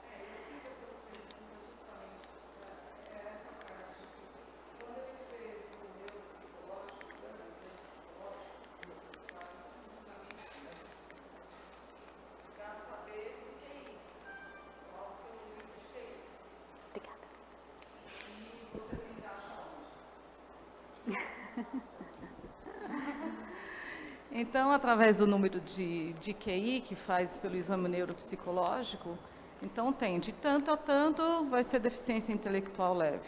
De X a X, isso em porcentagem. Sim. Deficiência leve, Leve, média, moderada e nisso vai. E eles te dão essa quantitativa aí de valores. Então, ele fez pelo Hospital São Paulo e fez também na APAE. Então, é porque, aparentemente, se você olhar para ele, hoje ele tem 25 anos, pode ser que agora ele tem mais um rosto de quem tem algum problema, porque não seria só na parte do aprendizagem, entra a parte psiquiátrica, tudo, então toma medicação. Então, ele foi colocado como deficiência intelectual leve, porque deu uma porcentagem, acho que de 51, um negócio assim, o QI dele, né? Então, aí eu falei, bom, foi quando fizeram o relatório para a escola, né? Mandaram o relatório para a escola, tal. E justamente, como foi nessa passagem para a quinta série, da flexibilidade que ele não tem, de mudanças, né? Justamente. O cérebro não consegue processar. Que nem fala assim, ele tem o TDAH. Ele pode até ter uma hiperatividade, talvez não, porque ele sempre foi quieto. Porém, assim, é aquela coisa de ver a mosquinha e esquecer o que estava vendo. Ele pode ter só o déficit de atenção e não ter a hiperatividade. Então. Ou seja, ele se perde muitas vezes, vamos supor, ele está focado numa atividade. Passou uma baratinha, ele vai olhar e vai falar, barata. Aí ele vai totalmente perder a atenção em si que ele estava destinado àquela atividade. Então, quando a gente fala de 25 anos, você falou que ele tem 25 anos, né? Vai fazer 25. 25 anos, você vai até me responder isso, não era tão frequente a gente ouvir tudo isso. Não. Certo? Então, por não ter a frequência, não sei se você chegou a refazer depois algum teste mais psicológico, para ver a questão de coeficiente de inteligência, até desenvolvimento dele, vários testes sendo feitos, aí você começa a ver então, qual que é o cenário que você tem. Isso, e a gente também, isso deve ser feito também, conforme a idade é o esperado tanto, Isso. X, né? Isso. Então, hoje, como ele já é um adulto pela idade, ele é um adulto na idade, a idade mental ainda não, entendeu? Então, pode ser que ele tenha passado do QI de leve para médio. Por quê? Pouco ele se desenvolveu. Depois que ele terminou o ensino médio, ele não foi mais estudar assim nada, porque eu não achei nada com quem ele ia se identificar. Então, mas Entendeu? o que ele gosta de fazer? Não achei. Nem no cotidiano dele, o que atrai ele? Nada. Jogos, desenhos, mangá é uma coisa que eu vi muita... Exatamente, ele faz, é o que eu tô falando, ele toma medicação desde os 10 anos de idade, faz tratamento com psicólogo, faz tratamento com psiquiatra, teve vários, ele é diagnosticado com o TAB também, transtorno afetivo bipolar, tipo 1. Então, é assim, nessa história toda, e junto com a depressão. Então assim, eu vou só entender assim, ele tem várias comorbidades. Exatamente. E aí assim, a gente nunca pode culpar um método nem culpar uma atividade, tudo bem? Por que eu nunca posso culpar um método, uma atividade ou uma conduta pedagógica? Porque ele teve um diagnóstico, esse diagnóstico foi acompanhado e foi o que eu te falei, há 25 anos atrás a gente ainda estava, acho que, engatinhando em muita coisa. E hoje em si a gente consegue ter ferramentas muito melhor para trabalhar com eles. O que eu indico como pedagoga da área de distúrbios em si é o quê? É tentar identificar qual é a aderência ou o que ele gosta de fazer, acho que essa é a palavra, o que ele mais gosta de fazer, quais são as atividades que ele tem uma melhor aptidão, se é uma atividade manual, se é uma questão de leitura compartilhada, se é uma questão de desenho, se é uma questão de criação. O que interessa a ele é fazer e interagir com o meio dessa magnitude. Ou seja, pessoas que tenham o mesmo pensamento que ele, por exemplo, eu vou gostar de desenhar para mangá, fazer desenhos de mangá, aprender a desenhar, ter um desenho livre. Eu vou desenvolver aptidões para até conserto de determinados equipamentos. Isso. Que às vezes o ensino superior ele não possa acompanhar, porém ele desenvolveu habilidades para outras atividades, ou até mesmo um curso tecnólogo, gostar de cozinhar. Tem muita coisa, tem que entender o que ele gosta para entender o que a gente pode propor para ele. O que eu falo com a psicóloga, ela sempre diz que a facilidade dele seria mais em comunicação. A parte dele, oral é bem preservada. Ou curso de oratória, a questão de contar histórias, de participar, inclusive, dentro de ambientes para fazer contação de história, de fazer brincadeiras. Pode ser que ele se identifique com isso. Eu teria que ir mais a fundo. Sim, então, é isso mesmo. Tá bom. Obrigada. Imagina. Bom, vamos lá. A gente já falou isso das estratégias de aprendizagem que tem mais chance de obter sucesso, respeitar os processos de repetição, elaboração e consolidação, como eu falei de assimilação e incomodação, que foi a questão de Piaget, e faz a diferença utilizar canais de acesso ao cérebro de processamento da informação, ou seja, muitas vezes, quando esse processamento dessa informação ela é apresentada de forma diversificada, o nosso aprendizado é mais significativo. Tem muitas pessoas que são mais visuais, tem pessoas que são mais práticas, tem pessoas que são mais ouvintes. Então, tem todo um processo que a gente está se adaptando cada vez mais para o nosso aprendizado, tá? Entrando em transtornos, que eu vou dar uma pincelada para vocês de transtornos, que isso dá... Em média, por exemplo, 20 horas de aula para a gente falar só de transtornos, só de 3 transtornos, eu demoro 20 horas para falar de dislexia, descalculia e TDAH. Então, eu fico 20 horas falando em 2 finais de semana somente disso, porque é muito amplo, então você tem muitas estratégias de leitura, muitas estratégias de aprendizado, você tem testes, e lembrando uma coisa que é fundamental, pedagogo não dá diagnóstico, tá? Eu trago isso muito presente em si como professora, porque todo o trabalho de neurociência e neurodesenvolvimento na neuropsicologia, eu sou psicopedagoga, tá? Então, eu não trabalho sem ter um psicólogo junto comigo, eu não trabalho sem ter uma fono comigo. Por que isso? Porque é um diagnóstico multidisciplinar. Eu vou apontar o que eu estou verificando em sala de aula, eu vou fazer um descritivo deste processo e através da descrição desse processo que eu vou ter um sucesso ou não junto com as equipes multifatoriais que eu trabalho. Tudo bem? Então, esse é primordial. Então, o pedagogo não dá diagnóstico. Então, a gente tem um apoio central sempre de um psicólogo. O psicólogo é o braço direito da gente porque eles podem aplicar os testes, eles podem estar fechando o diagnóstico com o nosso apoio. Então, nós trabalhamos sempre em conjunto, tá bom? Então, vamos lá. A gente viu a questão das dificuldades, tá?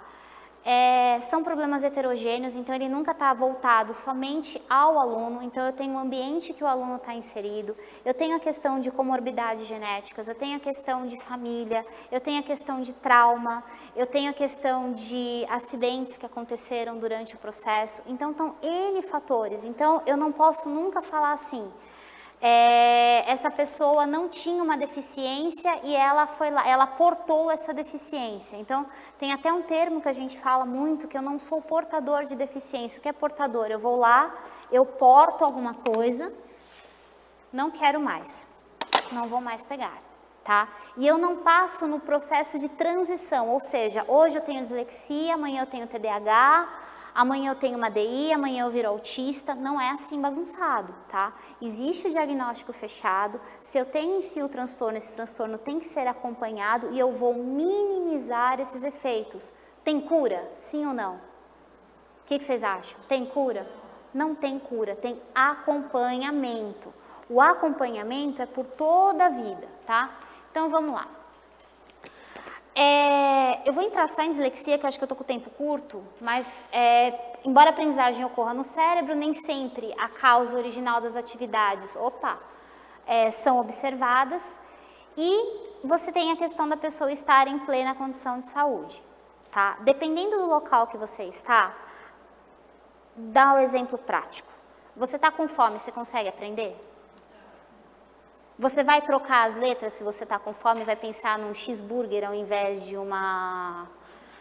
fazer o babebi-bobu? Vai, tá? Por que eu quero dizer isso? Porque o meu cérebro, ele vai focar a atenção para aquilo que é necessário. É verdade. Então, assim, vocês dão risada, mas é verdade. Por que eu estou dizendo isso? Porque se eu não estou focada na minha atenção, eu vou perdê-la.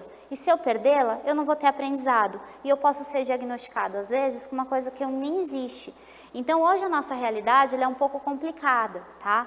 Vamos pegar um colégio que ele está afastado, que ele está na periferia, que aquela criança vai fazer a primeira refeição na escola. Ele não jantou ontem, porque ele foi embora ao meio-dia. E a primeira refeição dele é o café da manhã que ele vai ter. O rendimento dele vai ser um rendimento totalmente diferente. Isso não significa que ele tenha alguma deficiência. Significa o quê? Que os fatores externos estão influenciando. Se essa criança sofre algum tipo de violência física, violência moral, verbal, isso vai influenciar no aprendizado dele? Vai influenciar. Ah, mas ele tem TDAH. Não, ele não tem TDAH. Ele não tem nenhum diagnóstico fechado, mas ele tem um fator externo que influencia. Nós vivenciamos isso. Quantas crianças não estão no farol pedindo dinheiro ao invés de estar estudando? Concorda que isso para ele também é uma questão social? Ele está na margem, ele está marginalizado. Então o aprendizado dele não vai ser significativo. Significa que ele tem algum transtorno? Não, tá? Vamos lá. O cérebro se desenvolve de forma diferente. Lembra que o meu cérebro não é igual ao de vocês, o de vocês não é igual ao meu, porque ele tem processo de modificação do gestacional, comportamental e a questão do ambiente que gera aprendizagem.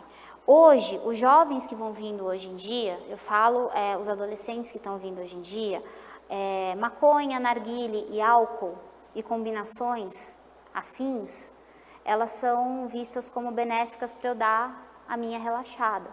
Cuidado, todas elas matam os neurônios. Álcool, drogas, até mesmo determinados medicamentos que são tomados em demasiada quantidade, sem o controle, eles vão causar algum tipo de lesão neuronal e essa comunicação vai ser prejudicial. E se a mulher em si está gestante ou o pai em si faz o uso de drogas e houve essa concepção dessa criança, ela pode ser gerada com algum tipo de deficiência ou algum tipo de transtorno. Então, existem muitos estudos que estão falando isso. E isso, a gente sempre, tanto que o Ministério da Saúde prevê muito isso, não fuma, não beba e não use drogas durante a gestação, tá? Por que isso? Porque isso afeta em si a criança, essa comunicação transplacentária vai acabar sendo afetada e aqueles neurônios que a criança deveria ter desenvolvido esse processo em si não houve, fora os fatores genéticos. Então, eu tenho uma questão de deficiência na família que nunca foi vista, nunca foi diagnosticada, ou foi diagnosticada, mas era uma prima muito distante, ou um primo, ou um vô, e nessa questão genética, esse gene vem parar dentro do meu filho, e essa compreensão acaba sendo um pouco mais complicada, tudo bem? Então, eu tenho fatores genéticos, fatores ambientais que influenciam dentro desses transtornos, tá? Eles são caracterizados por desempenho abaixo do esperado para a idade, nível intelectual de escolaridade nas habilidades de escrita, leitura e raciocínio lógico-matemático abaixo daquilo que é favorável, ou seja, a criança não tem um desenvolvimento. Eu tenho que tomar cuidado, que eu não posso apontar logo no primeiro ano que essa criança não tem uma habilidade para, tá? Um que vocês conhecem pouco, que é uma coisa que se fala baixinho, né? Que é a moda também, é a dislexia, tá? Caracterizado por uma deficiência do comportamento fonológico fala, tá? De linguagem, resultando na dificuldade do reconhecimento fluente das palavras em soletrar e recodificar sinais gráficos em som. Então, a criança não consegue ouvir e escrever, ela tem essa dificuldade. Só que eu tenho que tomar cuidado, que existe uma dificuldade de percurso. O que é essa dificuldade de percurso, Ana? Se eu fosse assim, nossa, você é burra, hein? Você não vai conseguir nunca chegar lá. Você concorda que eu olho assim e falo, eu não vou conseguir. Realmente eu não vou conseguir. É totalmente diferente dessa criança com dislexia, no caso, ou descalculia ou TDAH. Não é o percurso, é uma questão que está o quê? Em fatores genéticos ou fatores, inclusive, de neurotransmissores que estão sendo estudados. Ela não consegue identificar, ela ouve e não consegue passar para o papel. É um distúrbio neurobiológico, existe uma função neuronal que é afetada. A criança confunde o P com B, o M com N, o T com P, porque a sonorização para ela, olha a fonologia voltada, não é perceptível, ou seja, o som e a escrita passam por um ruído e eu não consigo ter esse aprendizado. Então, olha só, eu falo para ele D, E, F, G, H, ele escuta tudo o quê? Tudo embaralhado. E essa confusão mental não gera o aprendizado. Ele não se reconhece as causas da dislexia, mas pode estar ligado a uma alteração sutil no desenvolvimento cerebral, talvez no posicionamento das células neuronais ou conexão, ainda no período embrionário. Então, você tem vários estudos. Então, tem estudos que falam do período embrionário, tem estudos que falam de comunicação de neurotransmissores, tem estudos que falam em si das sinapses que estão sendo realizadas. Qual que é o fato? Essa criança não consegue ler e escrever dentro do processo da alfabetização até o 3º ano, certo? A alfabetização tem que estar até o 3º ano, ele tem que saber ler e escrever até o 3º ano, sim ou não? Sim. Dentro dessa questão, essa criança não vai desenvolver. Se ela não vai desenvolver, então eu vou começar a apontar. Só que existem estratégias. Quais estratégias? Essa criança vai ter que ser o quê? Feito um ditado com essa criança, vai ter que ser feito um ditado separadamente com ela. Lembra a sondagem? Dá o exemplo da sondagem, que eu acho que é o exemplo mais prático para a gente conseguir fazer esse ditado em si com essa criança com dislexia. Eu vou pegar palavras da mesma família silábica, palavras dentro de um contexto que ele entenda, pedir para que ele escreva, pedir para que ele faça a leitura com o dedo, se ele está fazendo a leitura correta, e aí eu vou começar a apresentar se ele tem ou não algum traço de distúrbio ou transtorno. Tudo bem? Sim? Certo? Tá?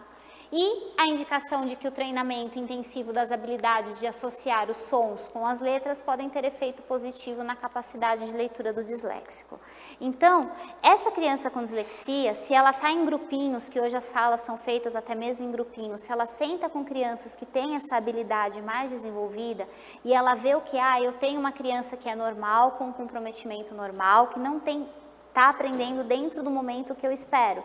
E eu coloco uma criança com dislexia junto com essa criança normal, o aprendizado começa a ser significativo para ele. Por quê?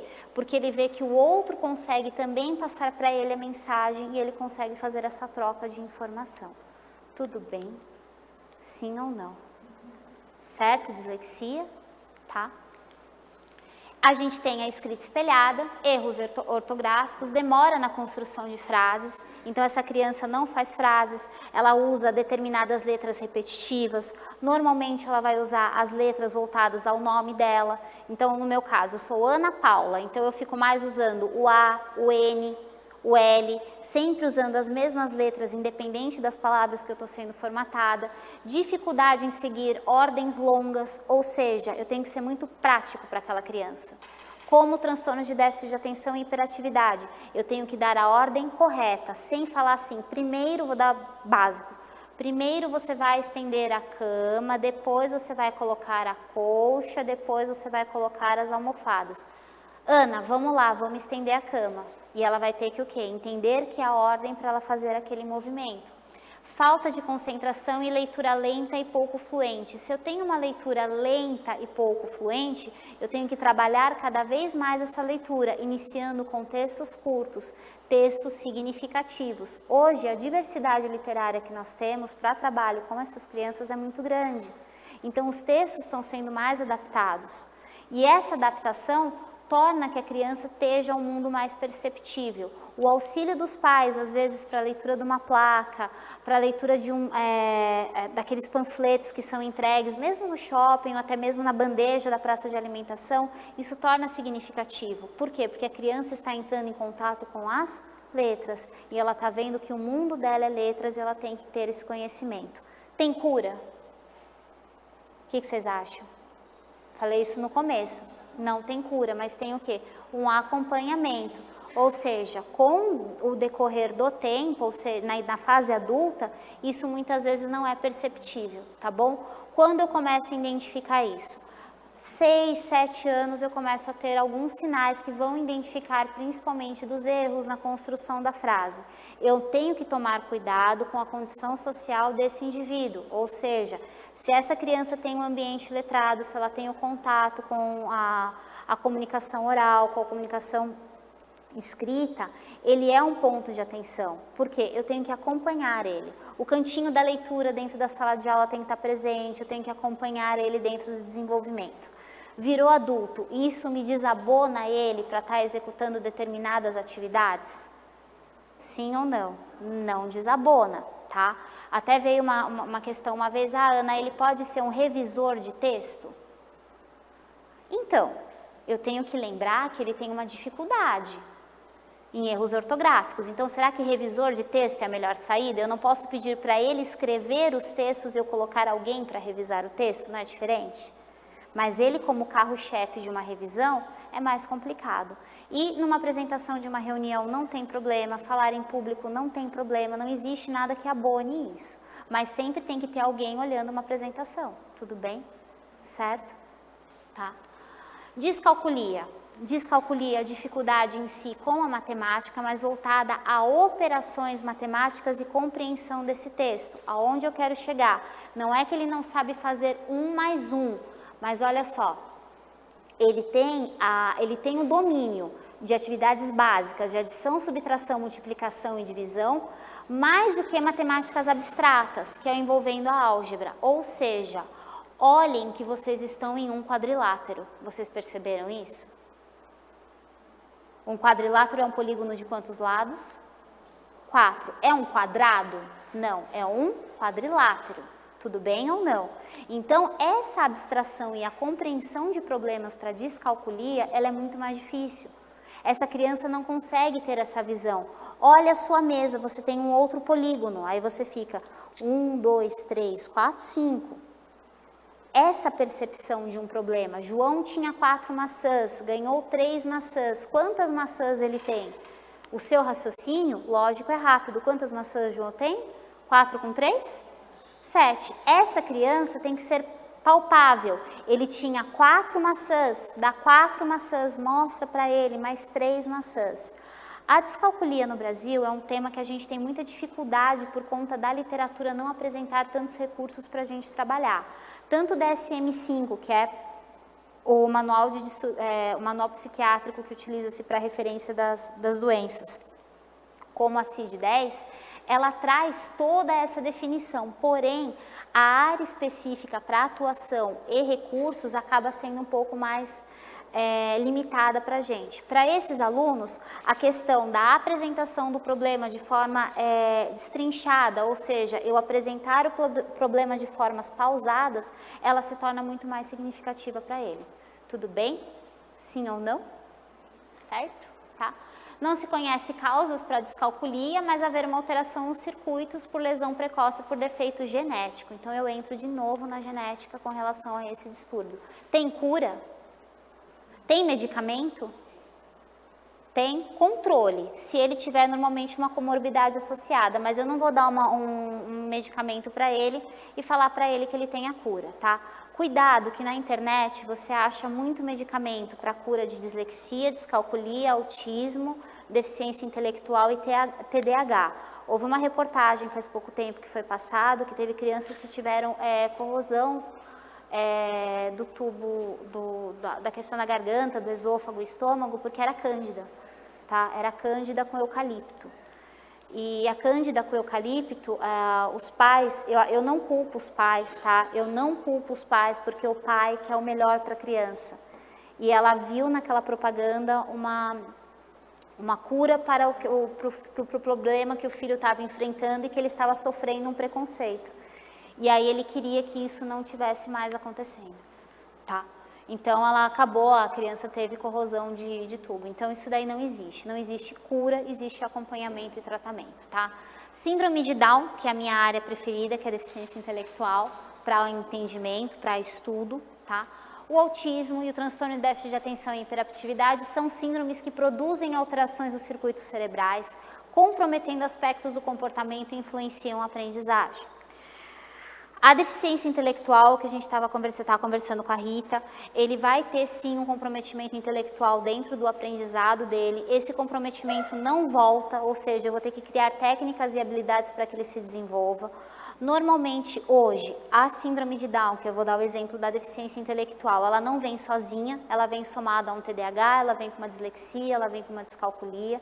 Então, são comorbidades que estão se formando e muitas vezes pode ser não diagnosticadas antes. E lembrando que uma coisa primordial, ninguém morre da síndrome de Down.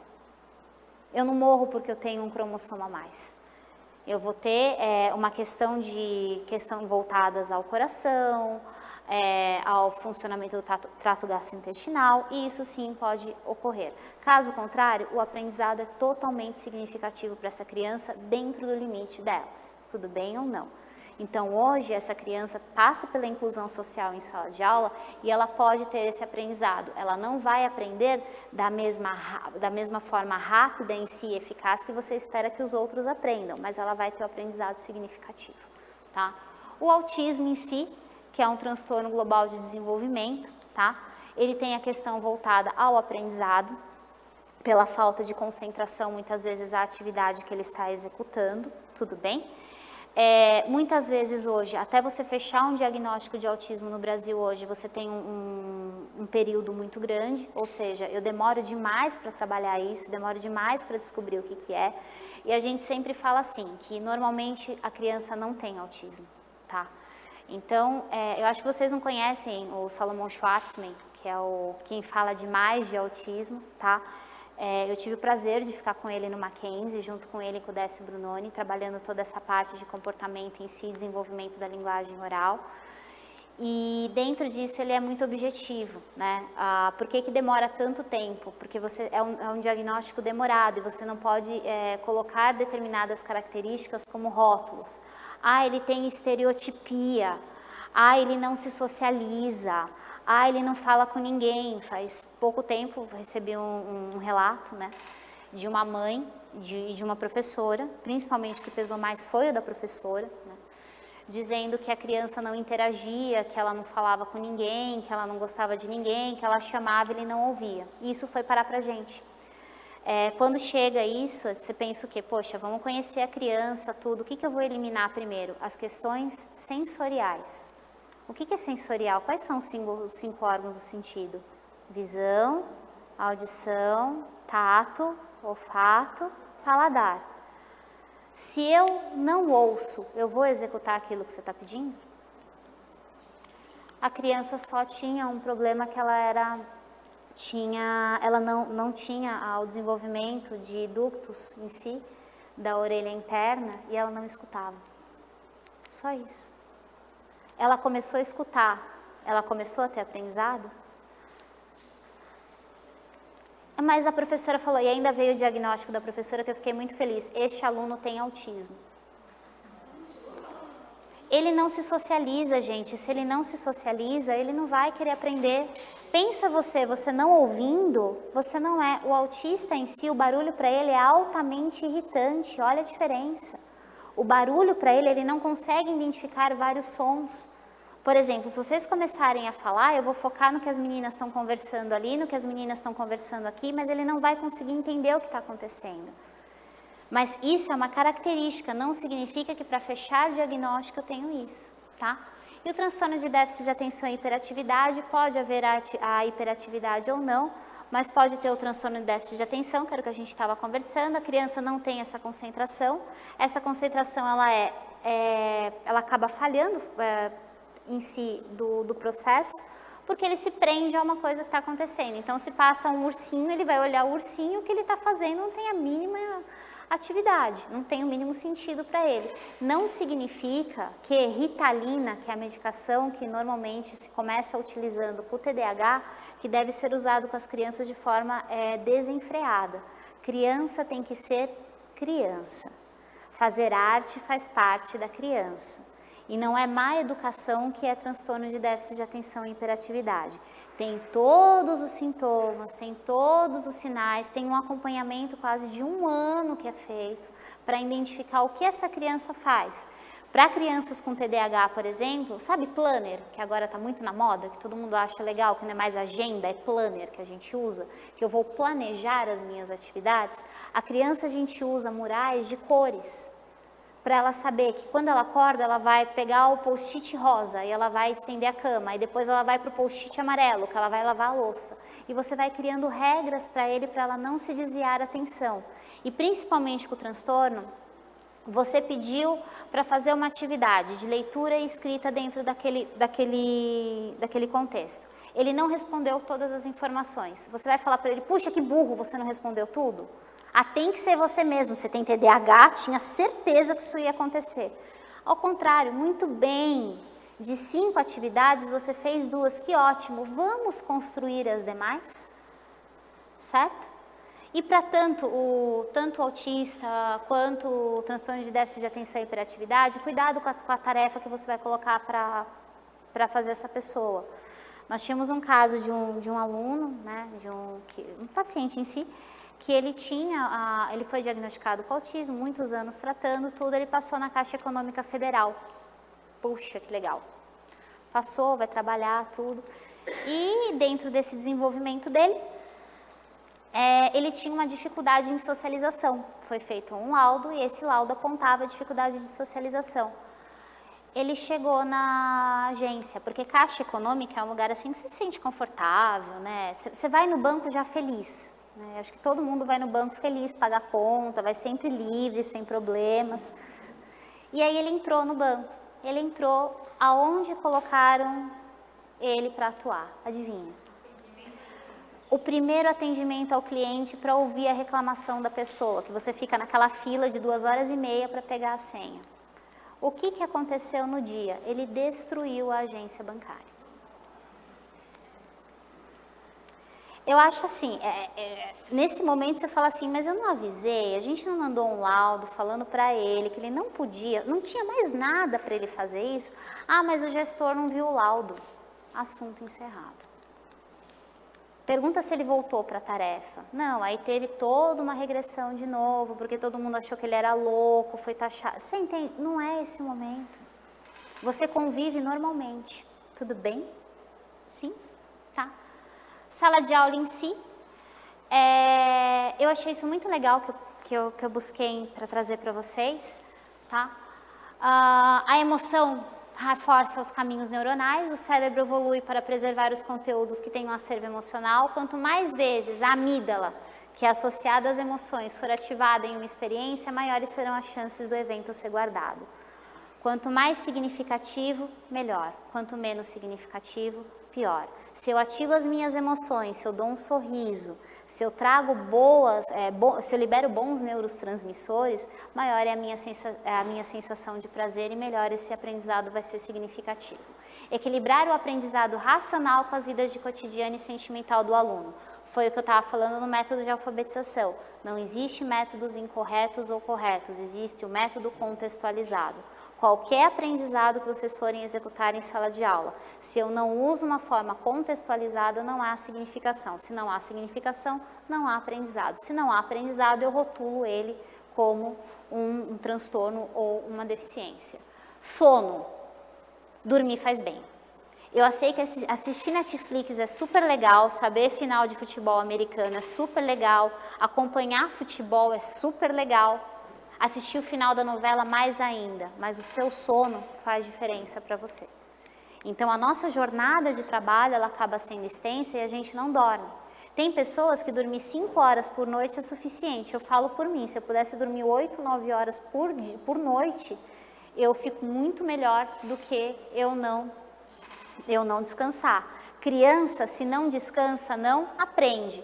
Escolas que têm tarefas, multitarefas para a criança, então a criança acorda às 8 da manhã, vai para o futebol, na segunda vai para o futebol, na terça vai para o judô, na quarta vai para o inglês, na quinta vai para a natação e na sexta volta para o futebol. Esse é meu sobrinho. Como é que ele vai chegar à tarde na escola? Cansado. O que ele vai fazer na escola quando ele chegar? Descansar. Dormir. Se na educação infantil ele tinha esse ritmo de vida, agora no fundamental ele não pode chegar. Adianta a gente falar isso? Não, a gente tem que sentir para ver. Ou seja, vai ter que amargar de não ir bem na educação no fundamental para ver que multitarefas não dão certo, porque ela tem que descansar. O sono, não é o sono da beleza que a gente brinca para as mulheres, que faz bem? Então, para a criança é um sono, ele tem que fazer esse processo, tá? O cérebro é plástico, quando a gente fala de plasticidade e adaptação para o aprendizado, permite que a gente adquira novas habilidades. Então, lembrando, todos nós temos capacidade de aprendizado, independente do tema que for. Se você decidir hoje fazer qualquer coisa, você consegue. Basta você querer. E o querer é poder. Por quê? Porque eu crio ferramentas para que isso aconteça. E pesquisas apontam em sala de aula que você sentar perto do amiguinho, sentar perto da pessoa que te faz bem. Você pode ver que as crianças gostam de sentar perto da outra, quando há empatia. Isso volta a que o aprendizado seja significativo. Então, quando a gente chega numa sala de aula, a gente sempre vai sentar perto do amiguinho. Quando você vem com um grupo, você vai sentar todo mundo junto, porque as pessoas que estão ao seu lado te dão segurança. Às vezes, aquele carômetro e aquela organização de sala de aula acaba não sendo significativa, porque a Ana não quer sentar junto com a Patrícia. E quando ela não quer sentar junto com a Patrícia, ela vai ficar assim, olhando para ela, vai fazer aquela carinha e vai ficar mais preocupada com a amiguinha que ela não se dá muito bem. E aquele momento, às vezes, não é legal para você fazer essa interação. Vamos pensar essa interação num jogo, numa atividade lúdica, numa brincadeira, para depois você conseguir colocar. Então, se a Ana e a Patrícia não se dão bem, a Ana e a Rita podem se dar bem. Então, elas já se conversam, já vêm junto na perua. Então, deixa as duas juntas, porque o aprendizado vai ser mais significativo. E aí entra... porque se perde a empatia que amarrou os dois cérebros. A nossa conexão foi interrompida. Se é interrompida, não é significativo, não tem aprendizado. E cérebro do professor e do aluno tem que se sincronizar. Então, isso principalmente para o ensino superior em si, que é esse estudo desse professor, o Roberto Lente, ele fala o quê? Que quando você tem essa sincronia com a sua equipe, com que você está trabalhando, você consegue que essa plasticidade cerebral seja significativa. Isso mexe também em metodologias ativas. Quando a sala de aula é invertida, quando nós estamos em um círculo, quando a gente troca experiências, o nosso aprendizado é muito mais significativo do que ele propriamente puro. Porque o tablado não existe mais. Giz, guspe, lousa, sem atuação do protagonista em si, que é o aluno, não tem significado para a gente. Tudo bem? Sim ou não? Certo? Tá? E a reflexão em si da neurociência, vou resumir todo esse contexto. Ninguém está propondo que a gente tenha uma varinha mágica, que a gente tenha algum documento em si. Então, ela não propõe uma nova pedagogia e nem promete solução para dificuldades, mas ajuda a fundamentar a prática pedagógica que já se realiza com sucesso. Eu vou te orientar nas ideias. Eu vou conduzir você a atuar de uma forma mais significativa no seu ambiente de trabalho. Eu vou te mostrar quais são os caminhos que você tem em determinado percurso. Eu vou entender como o seu cérebro funciona para entender como você vai melhorar as suas atitudes no seu cotidiano. Tá bom? Bibliografia. Eu usei muito mais do que está aí, tá? Mas iam dar 2, 3, 4, 5 slides, aí ia ser muito mais extensa nessa fala. E nós temos muita literatura boa que está no Brasil, muita coisa boa sendo escrita e a gente tem que valorizar isso, tá bom? Certo? Bom, meu e-mail, meu Instagram, depois quem quiser pegar meu telefone eu passo no final, a gente conversa, tá bom? E eu queria agradecer vocês, agradecer de vocês estarem num domingo de sol, espero ter contribuído para vocês um pouquinho só do que eu sei e me colocar à disposição daquilo que vocês precisarem junto à instituição, tá? E conduzir esse processo com vocês que seja muito mais significativo, tá? Eu já volto só um minutinho. Bom, gente, eu queria agradecer a participação de todos durante todo o dia de hoje e me colocar à disposição para dúvidas junto à instituição também, que vocês continuem o aprendizado com a gente, tá bom? Muito obrigada. Certo?